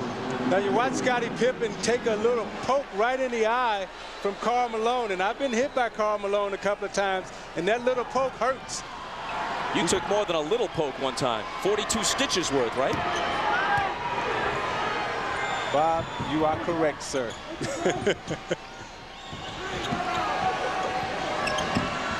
Michael, just 1 of 5 in this quarter. Into the lane. Finds Harper open for 3. Pippen knocks the rebound away from Ostertag, but Hornacek has it. Eisley all alone tried to get it inside to Malone, and it was knocked away as he passes up the open jumper. Jerry Sloan was very unhappy. He thought it was a 3-second violation. The Bulls got away with an extra pass, and Harper missed the 3. Russell. Malone, meanwhile, 0 for 4 in this quarter and 3 for 12 in the game. They try to get it to him, and Chicago steals it.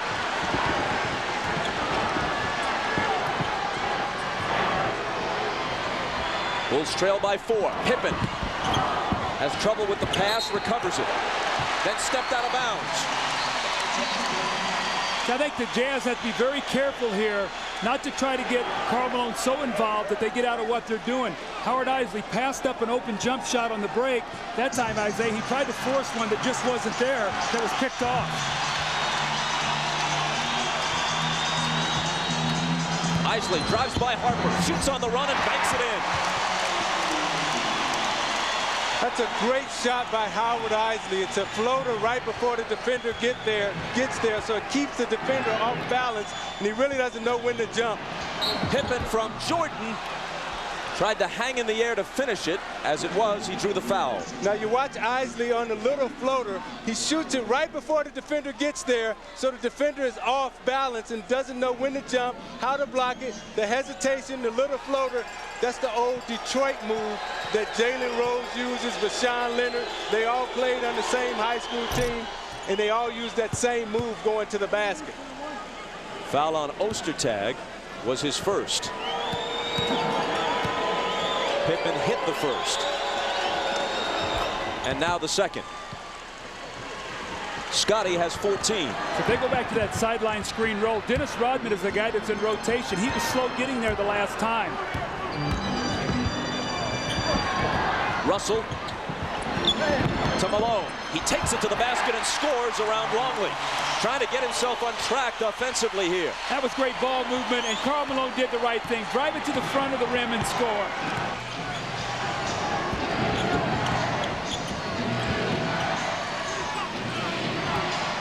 Jordan. Hornacek up on him.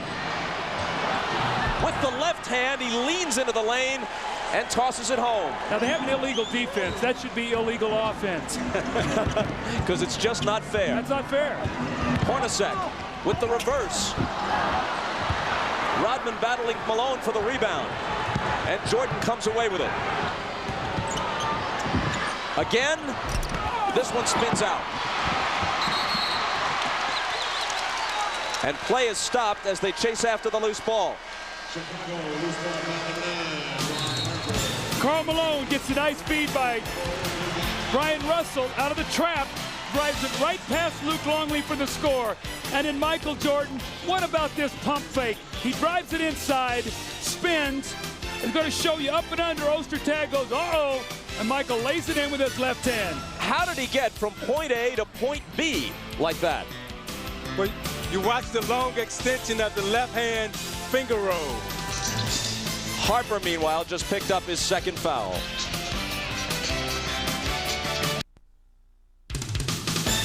The NBA on NBC is brought to you by Miller Genuine Draft, who reminds you it's time for a good old macro brew.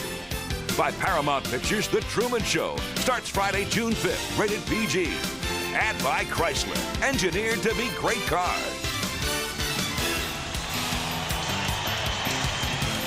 Now to disrupt the Jazz screen roll, Scottie Pippen is going to run off Bryon Russell from the corner. You're going to see him. He's run off. Now he's going to try to recover. And when he does, Malone works right in behind him in the middle of the floor.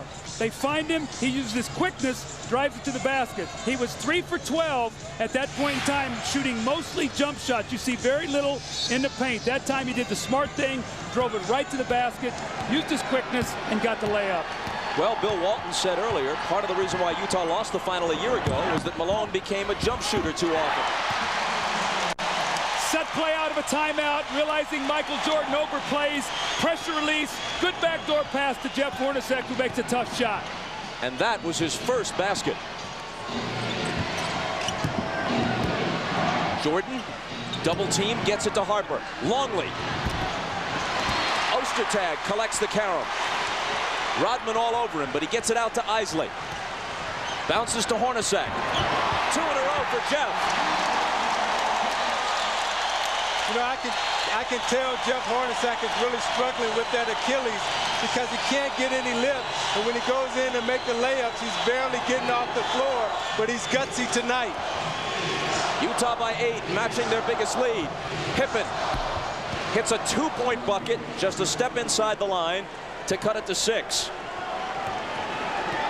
And Scottie has 16. Half of them in this period.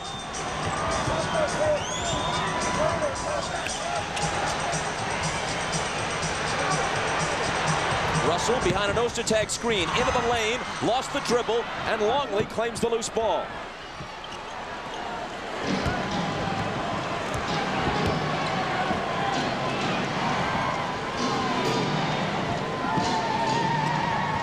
Pippen behind the Longley screen, fires a 3 and misses it. Rebound Bryon Russell.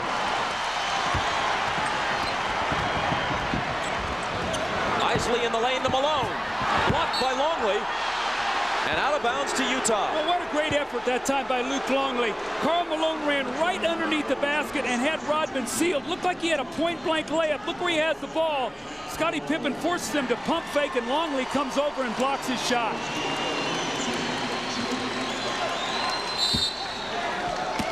Antoine Carr back in. Hornacek juggles the inbound pass, and Rodman picks it up. Another Utah turnover.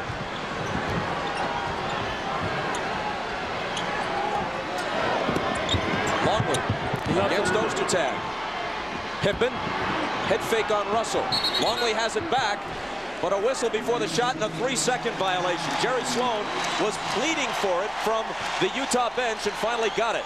Yeah, they caught Dennis Rodman in the 3 seconds, waiting for an offensive rebound. A lot of times Dennis will just run in there and stand. But Doug, I get the feeling that Chicago is just trying to hang around until the last 5 minutes of the game, and hopefully Michael Jordan can take them home.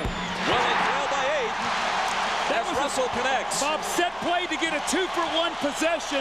About 3-second differential on the clock. Game clock, shot clock.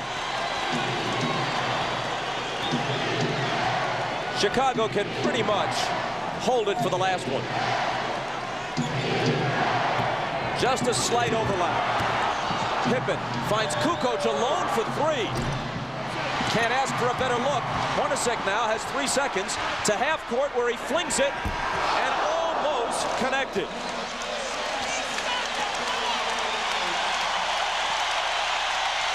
So Utah takes an 8-point lead into the 4th quarter of game 1. Cold 3rd quarter for the 2 superstars. We'll be back after these messages and a word from your local station.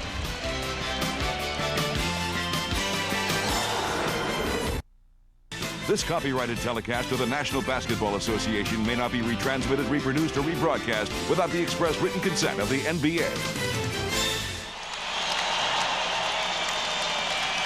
Entering the final 12 minutes of regulation, Utah leads it by 8.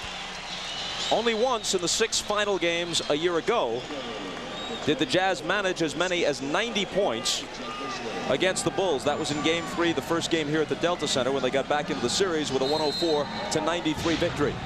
Bob, a big risk here that Phil Jackson's taking. He's resting both Scottie Pippen and Michael Jordan at the same time. Has a lineup out there that's going to have a difficult time scoring, and they're down 8. Through 3 quarters, both Pippen and Jordan had played 33 of 36 minutes. So they need a breather, and Kukoc gives them the offense that had been missing from him through most of the game. He's now just 3 of 10 from the floor with 6 points. And right now it's the bench against the bench. You got Stockton and Malone out of the game, Pippen and Jordan out of the game. So we'll see who will win the battle of the benches right here.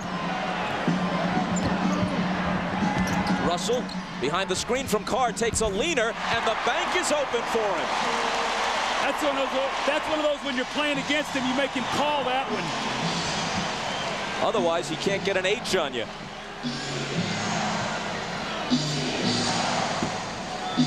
Kukoc on the move. His pass intended for Buechler, broken up by Russell, but there's a foul. See, Brian Russell's going to drive and pump fake Rodman. He leaves his feet and leans in and gets the lucky shot off the glass to keep the lead at 8. Foul on Antoine Carr, his 2nd. Burrell from Kerr overshoots it. Burrell concluded the regular season and began the playoffs shooting the ball very well. Had a 23-point game in round 1 against the Nets, but since then his shooting touch has completely deserted him. Well, Burrell is not a spot-up shooter. He's a streaky rhythm shooter, and he needs touches to get his rhythm. He's not a guy that can just come in like a Steve Kerr and just nail one. Here he comes up with a steal.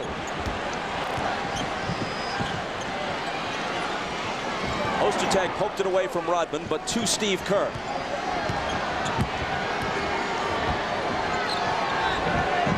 Rodman turns, takes the jumper, and misses it. Rebound Russell. And a chance to take the lead to double digits for the first time tonight.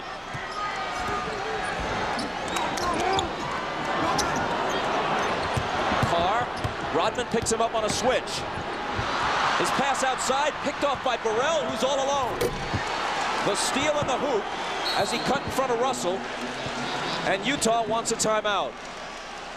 Now remember, Burrell is streaky, and this is the type of play that will get him going. Streaky players need to get in their rhythm, and a slam dunk like this makes him feel more confident about himself.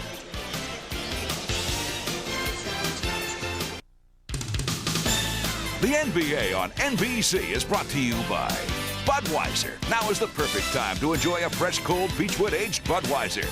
by Touchstone Pictures 6 days, 7 nights, starring Harrison Ford, rated PG-13, opens June 12th. And by Toyota, every day belongs to you. Make it count. Toyota every day.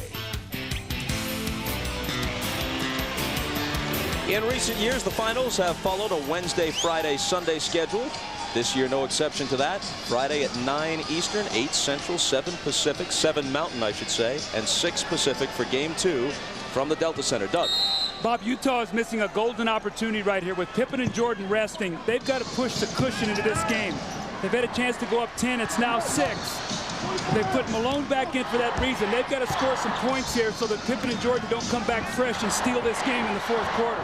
Malone just 4 of 14. And the cold spell continues. The rebound to Rodman. You see, in the Indiana series where they couldn't buy minutes of rest for Pippen and Jordan, in this series their bench can buy the minutes.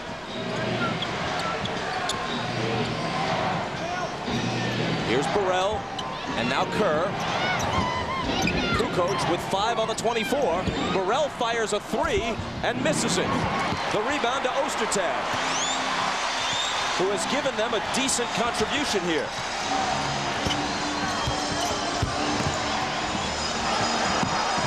Malone again. Off again. Morris gives them a fresh 24. See, Malone is out of sync. He just cannot get any kind of rhythm. That shot normally is money in the bank for him. A 53% shooter for the year. Anderson inside muscles it up and in, but they take it away. 3-second violation on Shandon Anderson. Now they've tried to post him twice. They doubled him once. He turned it over, this time at 3 seconds. Now Michael Jordan's getting ready to check in, and he got a little over a 3-minute rest. Karl Malone, his actual rest in terms of real-world minutes, 10.5. 2:23 of game time. A 53% shooter for the season. 4 of 16 tonight in Game 1. They may get by without their usual contribution from Karl Malone. Here's Burrell on the run, and he banks it in.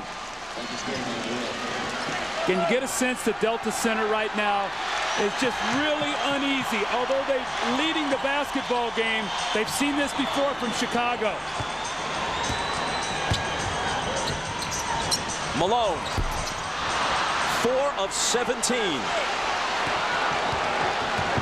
See, I think he lost his rhythm at the start of this game. When you're a post-up player, you need touches early to get your rhythm.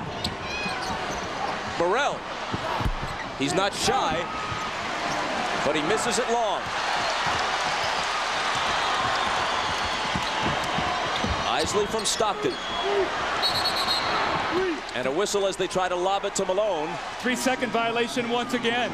Malone is trying to post up in there, and they're very slow getting the ball to the corner. As they're normally on transition, they swing this ball to the corner. Malone seals his man. They throw right over the top, but they can't get the ball to the corner until it's too late. Rodman does a good job locking him up, but that time he's been in the lane too long. And now Michael Jordan's back in the game, fully rested. Shandon Anderson is on him. Morris over for help. Michael spins, throws up a wild reverse, no good, and Malone clears the boards. Here's Stockton. Eisley open for 3. Just short. Flat-footed rebound to Rodman in the lane. That could have been a huge basket for the Jazz. Now Kerr's out on the floor, so if you double team, he's a 3-point shooter. Stockton's got to be more aware of him. Michael is fouled before the shot. Anderson got him.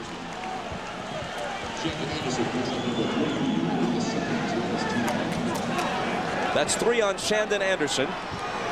See, Michael got actually over 13 minutes actual rest, only missed a little over 4 minutes of the game. Stockton up on Kerr. Kukoc from Rodman. Missed it badly. Stockton has the rebound. Ahead to Anderson, and he lost it. 6 minutes and 59 seconds to play in the 4th, and it's still a 4-point game. Well, this is not the way Karl Malone wanted to start Game 1 of the NBA Finals. He's had a miserable shooting night. Squares up Luke Longley, misses the jump shot. Gonna post up Dennis Rodman, fade away, missed the jump shot. And again, stepping out and missing about the 17-foot jump shot. And you're going to see the Bulls have done an excellent job. All of his jump shots on the perimeter, only 1 of 9 in the second half. He averaged 30 points a game in the conference finals against the Lakers, averaged 27 a game for the season. If Utah wins this game, he can probably shake it off. It wouldn't have cost his team anything, and he can attribute it to rust or just a bad night. But if they lose this game, and he thinks back to what happened in some of the crucial moments last year in the finals, it might get to him. Longley's shot was halfway down, but wouldn't fall, and Malone takes the rebound. Interesting, Eisley still on the floor with Stockton. Russell for 3, way short. Chases down his own rebound, and can't hit. Now this is danger time for Utah, because at the end of the game, in the closing moments, Chicago has 3 players that can get their own shot off the dribble, and Utah only has 1 in Malone. Kukoc swings it to Longley. Outside Kerr, splits the defense, but trying to get rid of it to Kukoc, has it picked off by Russell. Ahead to Stockton, now Malone.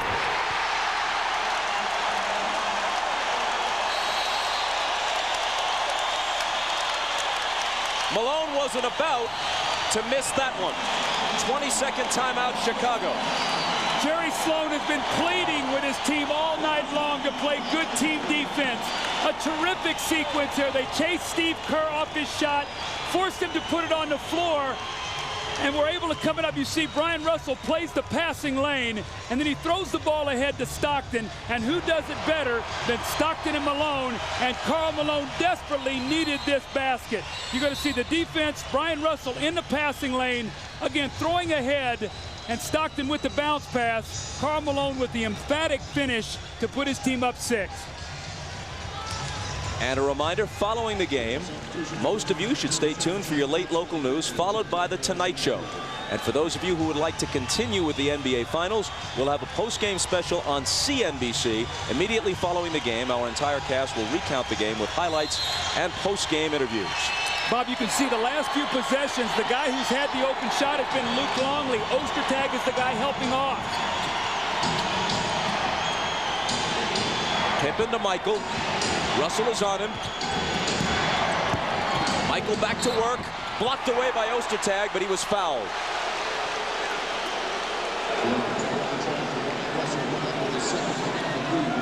Foul on Russell is second. So you watch the patience of Jordan. He's looking at Ostertag out the corner of his eye, and he spins baseline. Russell reaches in when the ball is down low. You see Michael Jordan start to go to the basket right now at the end of the game to get to the foul line, because he knows this is where he's going to win it or lose it. That's only the 9th free throw attempted by the Bulls all evening. Michael and Scottie, the only 2 guys who have shot them all night long.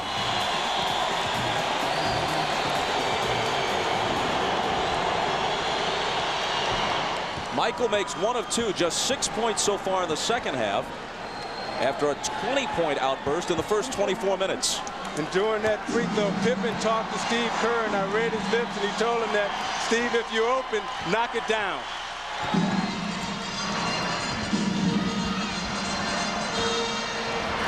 Kerr on Stockton. 5-point Utah lead. Malone backing in on Pippen. Fade away. No. You know, he's getting some good shots in there. He just got some tough rolls. He took his time that time, had Pippen, and just couldn't make the shot. Michael into the lane. Missed it long. Rebound Russell. Malone's only basket of late was a dunk. He remains ice cold with his jumper. And Bryon Russell's going back and getting some huge rebounds. Malone low blocks again, and Rodman fouled him as he received the pass. Isaiah, you know this. You're a star player. You got to keep taking the shots. He took his time this time. This is a good look at the basket. You got to think that Karl Malone, an MVP candidate this year and last year the MVP, will eventually make those shots. Eventually they will go down for you. You just have to have enough nerve and enough heart to keep shooting the basketball. He'll take it to the basket and slam it.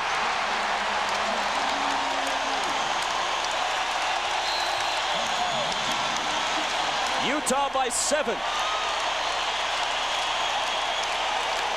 4:38 remaining in the fourth.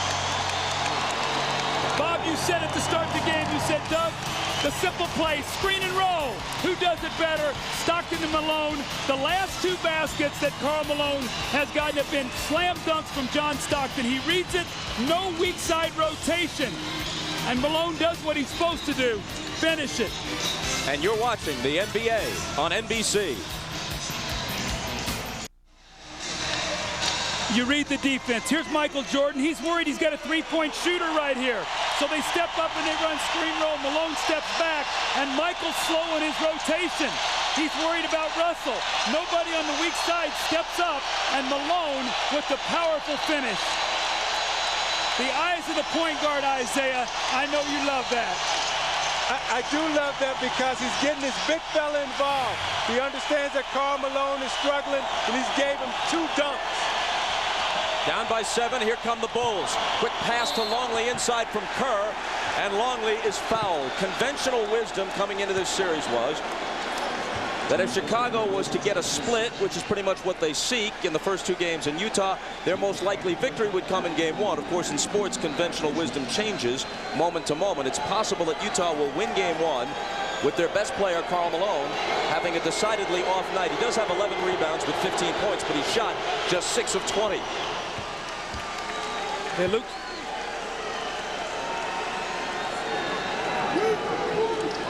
As you noted earlier, Doug, prior to this trip to the line by Longley, only Pippen and Jordan had shot free throws in this entire game for Chicago. Kukoc out, Rodman back in. And Longley is a 90% free throw shooter, so it's vital that your big guy, if you're going to take a hard foul underneath the basket, can step up and make free throws.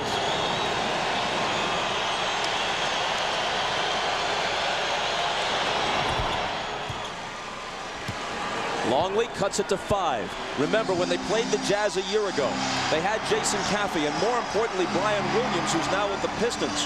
Those guys were so important against Utah. They don't have that kind of depth and front court strength this time around. See Scottie Pippen trying to chase him out of the double team by running at the ball. Chris Morris off the glass and good. We move inside 4 minutes. Utah by 7.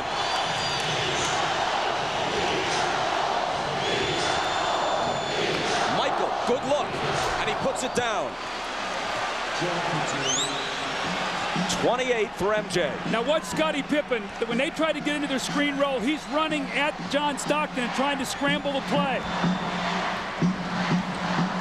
Stockton behind Malone's screen. Kerr chasing after him. 5 on the shot clock. It's Morris. Can't hit his second in a row. And Longley clears the boards. Jordan from 20. Good again. Now when Jordan shot that shot, he turned around and made a little sound and just said, woo. I think he's in a rhythm right now because he shot that one right through the net. It gives him 30. Longley up on Malone. He'll try the jumper again, and he'll miss it again. Pippen has it. They can tie with a 3.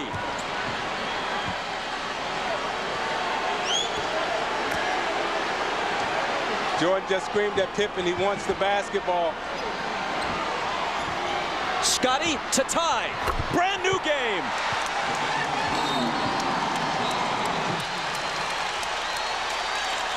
See, this is the moment Chicago was waiting for. They just wanted to hang around and stay close. They got people at the end of the game who can get their own shot off the dribble. You see Jordan here off the screen and roll, jumps up, takes the shot. Look at his face as he turns around. He say, I'm feeling good right now.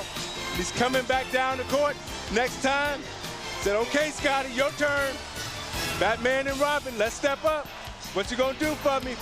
Right here, the three-point shot to tie it up. And Scottie say, I'm with you, Michael.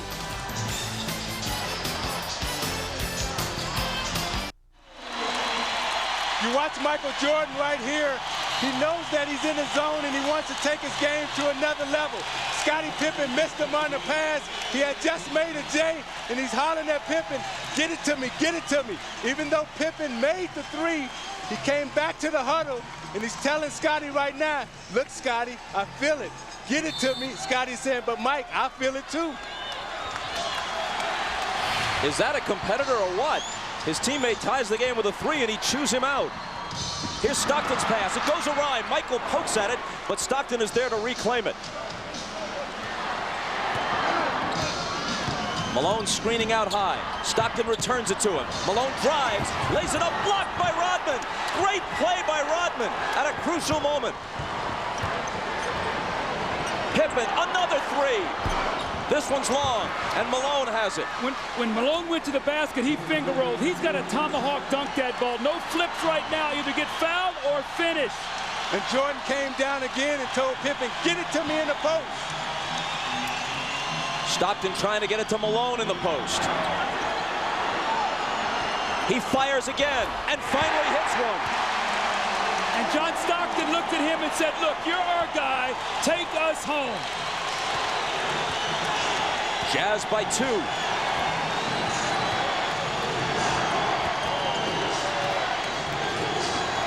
Rodman out to Pippen and Michael against Russell, looking to tie it. Can't. Rebound Malone.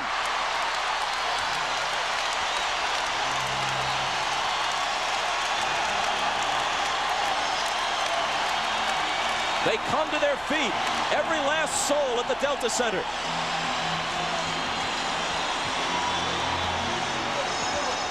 Stockton, shot clock winding down. Malone has to. 2 in a row, and what a time to come alive.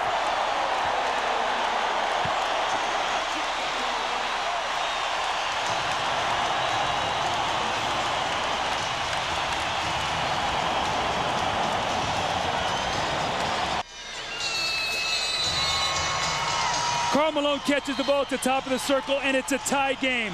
And he does what you're supposed to do. He drives it to the basket. It looks like he's going to finish strong, and at the last moment, he flips it at the basket, and Rodman comes up with a huge block. But you know what? You got to keep coming back, Isaiah. You're the star player. You make the big plays. You square up and you hit the shot to go up 2, and then you come right back again. And you know what? Even though you're not shooting it well, you got to shoot it again. You can't be afraid to fail. You got to take your team to the top in these kind of games. And you know what? Last year, it was the Chicago Bulls making all the big plays. Tonight, it's been Karl Malone, but we still got a lot of time. Chicago inbounds, and Pippen takes it right to the basket and is fouled, and it very nearly could have been a 3-point play. Jerry Sloan can't believe it. Livid on the Utah bench.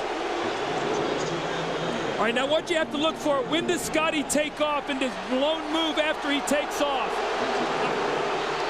I thought he was moving on this play. As Scottie gets in the air, you see him move and slide right up under him. Steve Jabby and Bennett Salvador both looked at each other, and they both had the same call. It's definitely the right call. The replay confirms it. And Pippen swishes the free throw. See, there's still a ton of time right now, and interestingly enough, Jerry Sloan is coming back with Hornacek, who sat for a long time, so he's coming in for Bryon Russell. The reason is because he's a very good open shooter if they're going to scramble the floor, and he's also a great free throw shooter. The foul on Malone was his 3rd. Utah is over the limit. The Bulls have a foul to give here in the last 2 minutes. And Chicago is right where they want to be. A chance to steal it at the end. Malone, Longley on him. Malone backing him down. Out to Russell. It's a 3, and it won't go down. Jordan has it. Michael on the move. Can't tie it. Pippen on the offensive glass. Asked for a timeout as he's surrounded on the baseline. You saw Jordan take it hard, trying to draw the foul on Hornacek. Couldn't get the foul. He drove to the baseline, put up the shot. Scottie Pippen came in, got the rebound over Stockton,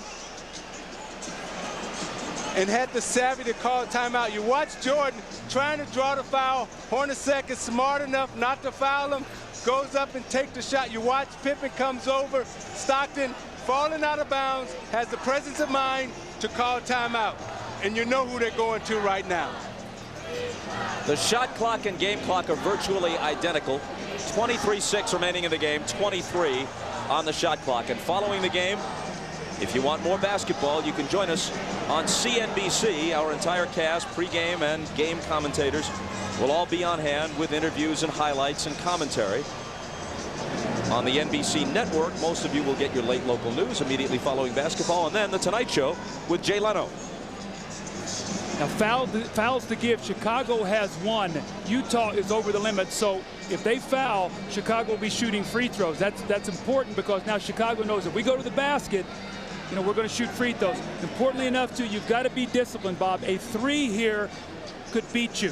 So if someone goes to the basket, you've got to be very wary where you give help. You cannot leave a Steve Kerr, a Kukoc, or a Pippen. Chicago is just 2 of 14 on threes tonight. 1 by Jordan, 1 by Pippen. And this is where Chicago has a huge advantage, because in the playoffs, every team has scouted you. They know your matchups. They know your assignments. They know the plays that you're going to run. So you must be able to get your own shot at the end of the game. And Chicago has the greatest player in Michael Jordan and the second best in Scottie Pippen in getting their own shot in this game right now. Bob, the question I have is, if it goes into the post, do you take a chance on double teaming Michael Jordan, where if you do get the ball out of his hands, chances are you're going to give them a look at a three-point shot? I say you got to get it out of Michael Jordan's hands. He's beat you time and time again. Make someone else beat you and live with it. Michael wearing a smile as he heads toward the end line. He lives for moments like this. He's the guy who's going to throw it in, but you can bet it won't be the last time he touches it. Longley, Kukoc, Pippen, Kerr out on the floor with him. It's Scottie, back to Michael. Russell's on him, around a Longley screen. Michael dishes to Longley. Up with the shot to tie the game. Timeout Utah with 14.3 seconds, even at 79. So you draw the double team and you kick it back to Longley. Picture perfect basketball, presence of mind. That's why Michael Jordan's a great player, because he will give it up when he draws the double team. And we're back after these messages and a word from your local station. Anybody got a problem with game one?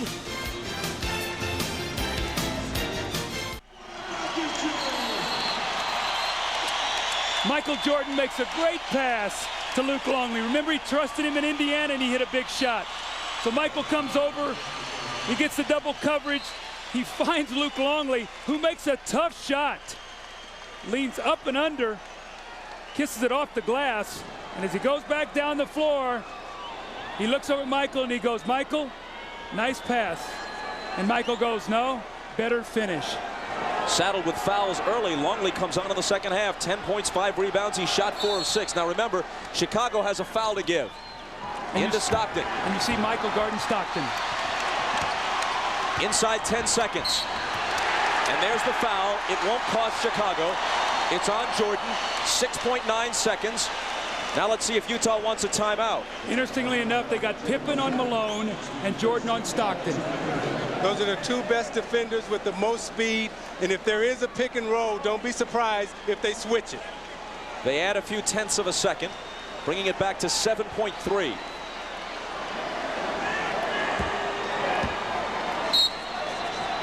Russell with Rodman hounding him. Has trouble getting it in. Delay a game, Chicago. They had one of those to give also. Bob, I'm watching guys trying to cut. We got guys holding on to each other. I mean, guys can't even move out there. Almost daring the referees to call something in a situation where usually they're very reticent to do that. With the game on the line, the officials don't like to decide it. At this point in time of the game, no matter who's grabbing you or holding you, you've got to get open to receive the ball and make a play. Utah takes Carr out. He was in for defense. They bring Eisley in. Russell, he asked for a timeout rather than risk the call. It's a 20-second timeout taken by the Jazz. You see Chicago with great speed out on the court right now. Pippen, Kukoc, Rodman, Kerr, they're all the same size, can switch any crosses. Utah's going to have a hard time getting this basketball in. I would post Karl Malone right up underneath the basket and just throw it directly into him. Well, the one thing you tell your team, when you're throwing that ball in from the sideline, you do not make a soft pass to the middle of the floor that can be picked off and go down and dunk the basketball. You've got to use composure. Someone's got to come to the ball. The worst thing that happens is you get the ball in and you don't get the shot that you want, but you go into overtime. But no soft floating passes to the middle of the floor. Each team has one timeout left now. Kukoc now has got to be very wary of Russell stepping in and receiving a pass back if he turns his back. Russell into Hornacek. Now it's Stockton out of the corner for the win. Bounces off, no good. And it's overtime in game one. Pippen is arguing that the ball went up over the backboard and there had to be at least a few tenths of a second on the clock when that happened. So if they had made that call, Chicago would have had an opportunity to inbound from half court and maybe pull off a miracle. Now you see a busted play right here. Now Stockton has to improvise. One of the greatest clutch shooters in the game. We watched him last year beat Houston. Just misses it short right there. Ball goes over the top, and he knows he just missed it. Look at him, he's leaning. Oh, I feel you, John, I feel you. We'll play at least 5 more minutes at the Delta Center to decide game one.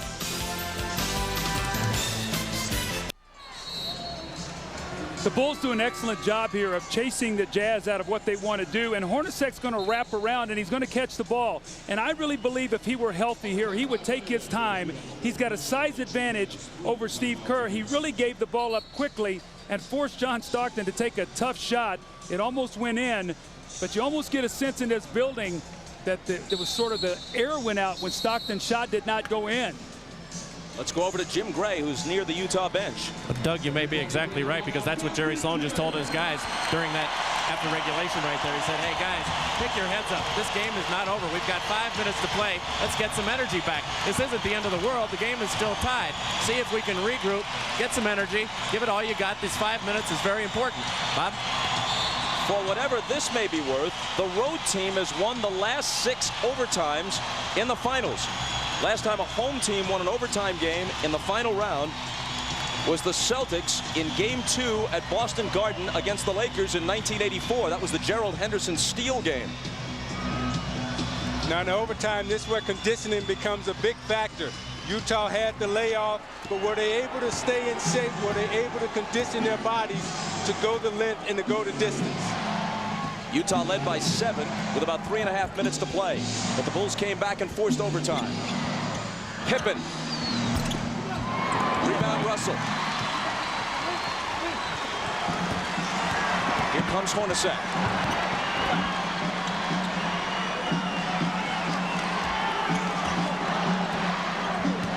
Points at a premium in game 1 into overtime, and neither team has reached 80.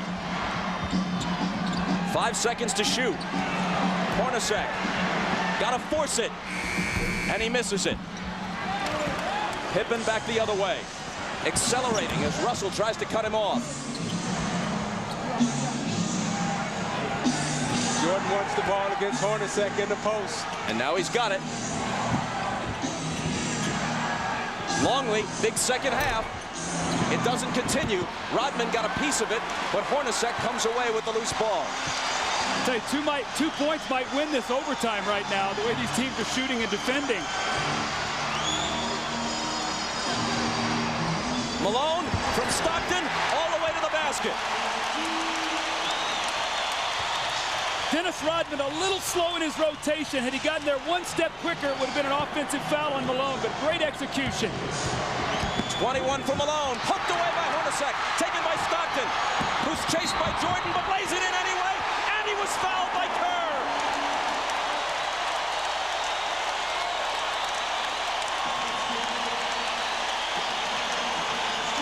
The screen roll once again. You're going to see the give and go. Rodman doesn't get there soon enough. And the gutty Jeff Hornacek, he's not right physically, but look at him reach in and knock it away from Pippen and then run the lane. And Stockton looking around with the great finish and a chance to put his team up by 5. Which he does. And Stockton now has 20.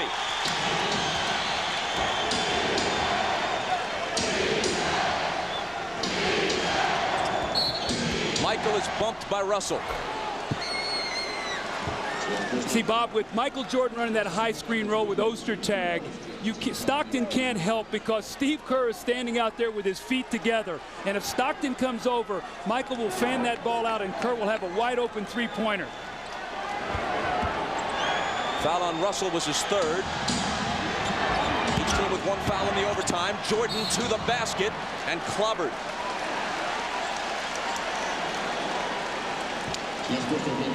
Ostertag's third. Michael to the line. Hornacek, you know he's only playing on one leg right now. He reaches in on Scottie Pippen and knocks the ball away. And the Jazz needed this desperately, a chance to get a little bit of a cushion. The concentration in the finish by Stockton.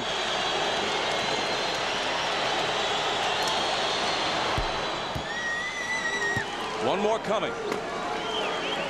And a chance to bring the Bulls back to within 3 with 3:05 remaining in overtime. Michael averaging 32 points a game in this year's playoffs. And stuck on 31 with that miss tonight. Let's see if they go once again to Stockton. Malone screen roll. Hornacek's the three-point shooter now.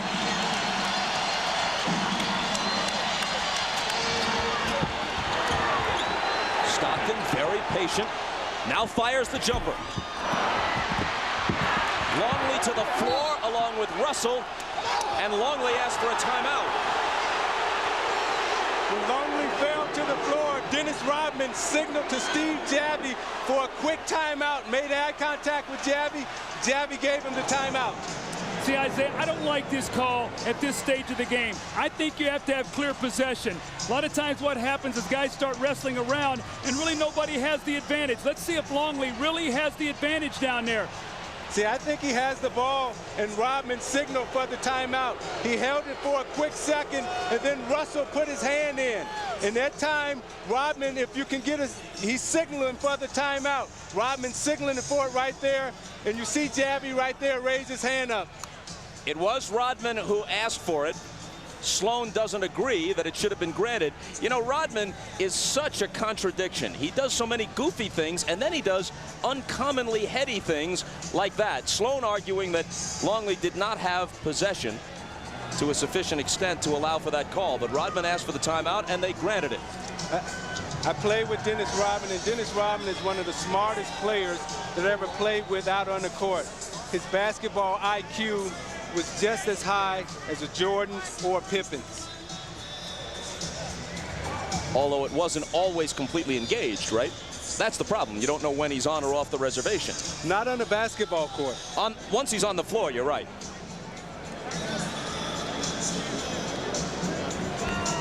Here's Dennis Rodman right here, and he's going to be watching the action. Brian Russell comes in and tries to pull the ball loose. He actually does.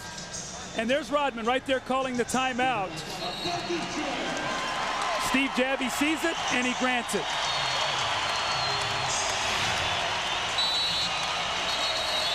So now the Bulls have 2 timeouts remaining. And Utah has 3. I think the Jazz has to be very careful, Isaiah, when they come down into their offense, not to let this clock work against them too much and have to beat the shot clock, because as you said before, they don't have guys that will create off the dribble, break down, and get the kind of shot that they want. And you know, when you're playing the Chicago Bulls with 2:45 left in the game, you got to keep scoring, because you know Chicago's going to score with Jordan and Pippen. Here's Michael. Has to regain control of the dribble. Now drives on Russell and can't hit it. Longley, though, pulls it down. When Michael wants that basketball back again. Pippen flips it to him. Turnaround fadeaway. Got it. 33. That's amazing. What this man can do under pressure. Well, he's so smart. He knew he had Hornacek, so he went into the post. When he had Russell out on him, he dribbled it and took it to the lane. He knows how to use his body and his mind. Stockton A 2-point game as we move under 2 minutes. Hornacek against Michael. Misses the runner, and now Chicago. I don't think that's the shot they wanted. Hornacek playing one-on-one against Michael at the end of the clock. A chance to tie it, or perhaps take the lead with a 3.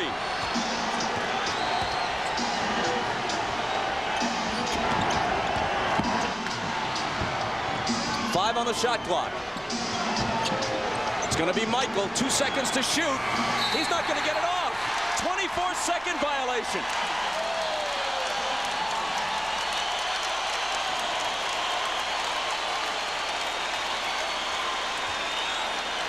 Now you watch Michael working hard in the post. He's trying to draw the foul, and it doesn't come. Shot clock runs out. He said, oh, I just lost track of time right there. And you go back to the previous possession where he's driving the lane. Now Michael Jordan normally gets that call against Karl Malone. Malone came down and hacked him on the wrist, but he didn't get the foul. So he asked for it again in the low post against Hornacek. He spins baseline, shoots the fadeaway J, which is so difficult to guard.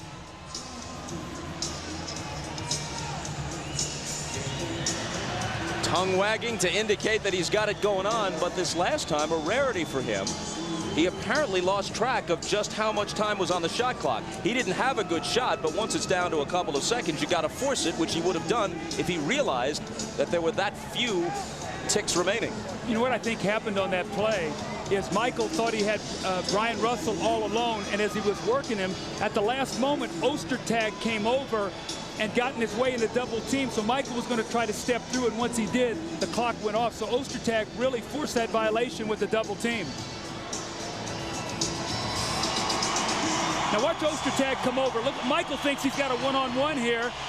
Right here is Ostertag. And at the last moment, he's going to come over as Michael lets everything clear. Michael's going to work his time here. Now here comes Ostertag. Now Michael says, I have no place to go. And at that point in time, it's too late. Steve Kerr, seated alongside Michael, has played the entire fourth quarter and the overtime rather than Ron Harper. That's because of his shooting. Because if they're going to double team in the post, you're going to stay with Steve Kerr. If he stands out 25 feet from the basket, they know he's hit big shots. Remember game 6 last year, out of the double team, he hit the game winner.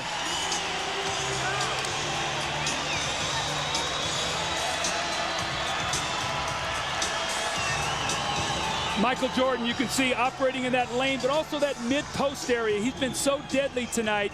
That little 16, 17-footer. Question you have here, Isaiah, can the Jazz score? Can they get a basket here? Because they need one with only a 2-point lead. They've got to score some points here. This is a huge possession for the Utah Jazz, and it would come down to execution. Stockton into the front court, guarded by Kerr. Malone has it bounce off his leg, loose ball. Bennett Salvatore blows a whistle, and there's a Chicago foul. I think they're going to call Michael Jordan out of bounds here. Watch Michael read this. They're trying to step Malone out. He jumps into the passing lane, and then Michael dives for the loose ball. They're going to say his hand was out of bounds. You're right, no foul. But just as importantly, the ball to Utah. Shot clock. 7 seconds. Stockton's pass broken up and stolen by Rodman. Another key defensive play by Dennis. Michael. Hornacek has him. Michael for the tie, but a whistle. The basket will not count. Michael did not want that foul right there. He wanted the basket. He did not want the foul. But here's the steal. You watch Stockton come off the screen and roll, and Steve Kerr comes back and he gets a hand in the passing lane. Jordan coming down, wants the isolation in the post, the fade, didn't want the foul on the floor, but the referee gave it to him anyway. Foul is Hornacek's second.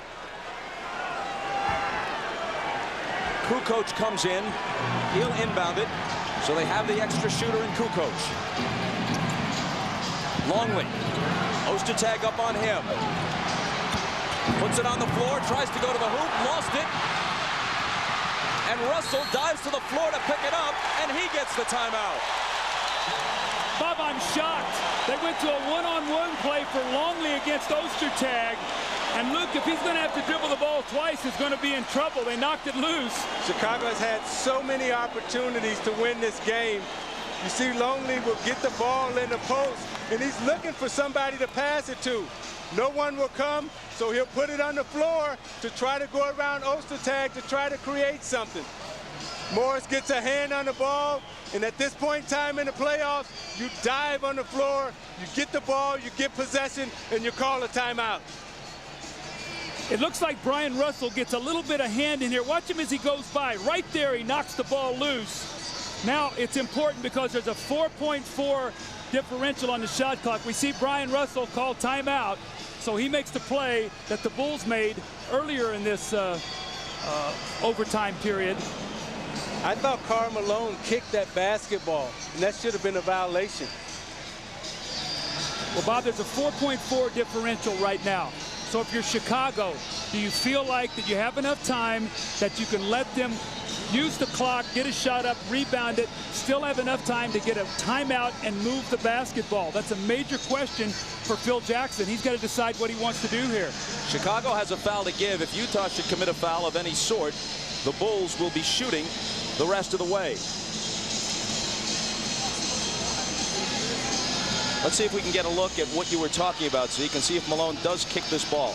You see in the scramble for the ball, watch as it's rolling out of bounds. You'll see Malone go for it, and watch he kicks that basketball. I think that's inadvertent, though. They wouldn't call that. You have to stick your foot out and make an effort to do that. They would not call that. That was an inadvertent kick. That's a good no call. The Jazz still with 2 timeouts. Chicago down to 1. Now the Jazz will take this length of the floor to give them more room to get the ball in, because against Chicago, it's very difficult to get it in. Question again, does Phil Jackson take a foul, or do they play this out to the finish, hope they can stop and get a rebound? I think you play it out. Malone throws it into Stockton. Into the front court with Kerr guarding him.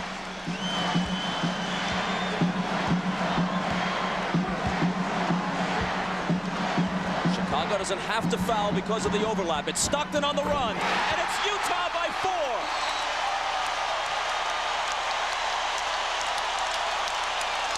Chicago uses its last timeout with 9.3 seconds remaining in overtime. You know what? That was good defense. The Bulls did a good job here. Steve Kerr fought over the top of that Isaiah, and you know what it was? It was better offense by a Hall of Fame player. Look at the shot that Stockton has to take. Kerr's got a hand in his face. He's on the move. That was just great offense by John Stockton. You can see they're going to stay with the screener. They're not going to trap it, and Stockton just makes a wonderful play when they most needed it. See, I have to ask myself this question. Why is Steve Kerr in the game right now guarding John Stockton when you have a better defender and Brown or Harper on the bench? Look at Jerry Sloan, the former Chicago Bull great. Now in his 10th year as the coach of the Jazz, the longest tenure of any present NBA coach. His reaction as Stockton gives them just a bit of breathing room. Let's see what happens. They're going to come over and run the screen roll, and they don't want to jump out and let Malone roll, so they stay with him. And Kerr does a good job fighting over. Now Michael doesn't want to leave Hornacek, who's the shooter. Kerr gets back, gets a hand up, and just makes an unbelievably tough shot.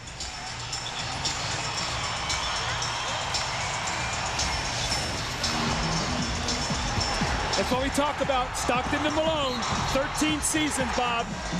And then it's Stockton once again with the running shot in the lane. At this stage of his career, at age 36, in his 14th NBA season, Stockton does not put up the kind of numbers night in, night out that he did during that great decade-long stretch where he led the league in assists, and it was a league that included Magic Johnson for a large portion of that time, led it in assists 9 straight times, and was also averaging like 16 points a game. But when his team has needed it, especially tonight, with his running mate Karl Malone having a subpar night, what has he done? 22 points, 8 assists. Kukoc looking to get it in. Jordan back to Kukoc. They need a three. And Kukoc delivers it with 5.4 seconds, bringing them to within one and allowing them to foul. They immediately grab Russell. Jordan does it. Shakes his hand to indicate it was unintentional, rather strategic. See, Karl Malone made a mistake there on that out-of-bounds play. He was guarding Toni Kukoc. The most dangerous man on that kind of play is the guy throwing the ball in bounds. Karl Malone lost vision where he was at, and Kukoc just stepped right in. Now, they had a foul to give. It was, of course, intentional. I meant to say that the contact, the roughness of it was unintentional. Now you got Burrell coming in now for Steve Kerr, who has more speed, so they can possibly try to get a quick foul or either go for the steal. I'm surprised Hornacek is not in the game right now because he's one of their best free throw shooters. 4.8. Malone into Stockton. And he dribbles a bit of time off the clock before they can catch him and foul him with 3 seconds left, and not the guy that you want to send to the line if you're Chicago. You keep putting the pressure on, though. You extend the game. When you make that three, now what you do is you got to make Stockton make two. If he makes one, a two ties, or a three beats you. If he makes them both, the three can send the game into overtime. So still a lot of game left to be played here, Bob. They put half a second back on the clock. But remember, Chicago has used its last timeout. See, they can't move the basketball. That means they got to throw something long. That's why if they can get both of these, it's very difficult to catch and kick out for a three.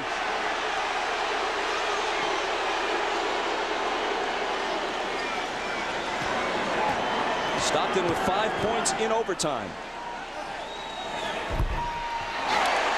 It rattles around and drops. Now what they'll do is they'll put Michael Jordan at the other end of the floor and they'll throw a home run play to him.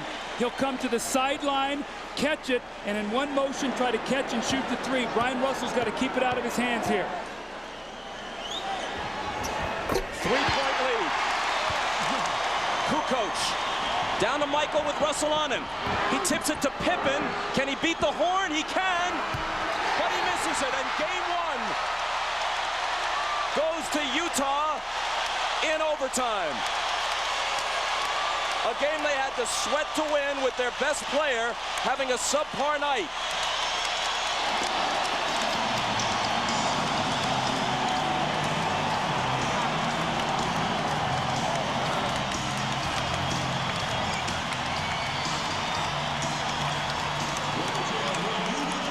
The home run play to Michael Jordan, and Bryon Russell does a great job staying with him, and he actually knocks the ball loose. And those loose, broken plays are what sometimes beat you. You see Longley tip it back to Pippen, and they chased him off his shot, made him take a tough one, never got into any kind of rhythm. See, Doug, I think by Longley tipping that ball, it threw Pippen off his rhythm. Consequently, he didn't get a good look at it, and that's what he's really frustrated about, because when Longley tipped it the second time, he wasn't able to get in his rhythm. Jim Gray is with Karl Malone. All right, thank you very much, Bob. Karl, you struggled tonight, 9 for 25, but you hit the two big ones there in regulation. You had a lot of guts going down there. How did you have the fortitude to take those shots? Well, I didn't have a good rhythm the whole night. I didn't shoot the ball really well, but they kept running my plays, and they said, hey, look, it's 48-minute ball game. So it's just one of those things where in the playoffs, sure, I would like to win and I would like to shoot good, but in the playoffs, I don't think it really matters what your shoot percentage are. If you have an opportunity to shoot some big shots, that's what it's about. But other guys did a great job. This right here, we knew this was going to be a tough game for us. We got to win them. When you guys came back over to the bench after regulation, everybody was kind of down. Jerry Sloan said, hey, guys, pick it up. We got 5 minutes left to play. Were you guys down, and how devastating would it have been to lose, leading by 7 with 3.5 minutes to go? Well, we was down a little bit, but the thing about it, they're a great team. You got to give them a lot of credit for that. And we knew that we had to fight our behinds off to get the lead, and then they came back, what championship teams do. But then in that overtime, we kind of got some baskets right off, and it was a great team effort. Like I said, I didn't have the game I wanted, but we won the ball game, and it's really neat. Will the rust be off Friday night for you? Excuse me? Will the rust be off Friday night? I hope it will. I hope it will. Congratulations, Karl. I'll like to send it over to Ahmad Rashad. All right, thanks, Jim. Somehow, John, you had the feeling that these games were going to be just like this one was tonight. Absolutely. They're a championship team, and we feel like we bring a tough game too. So I don't know. We had a couple nice leads there, and they just kept coming back. They're a true champion, and we're going to have to play a lot better than we played tonight if we expect to try to win this thing. In a strategy like this, a visiting team always tries to come in and try to steal one, but you guys just would not let that happen. Well, we were fortunate. I thought we had some chance. I had a chance in regulation to make the shot, didn't do it. I didn't think we played terrifically in the overtime, but we just managed to eke it out. Karl had a tough night tonight, but everybody else stepped up, especially you. Well, they're going to try to stop Karl, just like we try to stop Michael. That's your first job. If you can do that, you have a good chance of beating any team. So other guys need to step up. Fortunately, a few shots fell tonight. All right, congratulations, and the battle has begun. Yes, it has. All right, thanks. Let's go back to Bob Costas. All right, Ahmad, the Bulls have now lost 4 straight road games in the playoffs, every one of them very close, and they trail this series 1-0. Friday at 9 Eastern, 6 Pacific.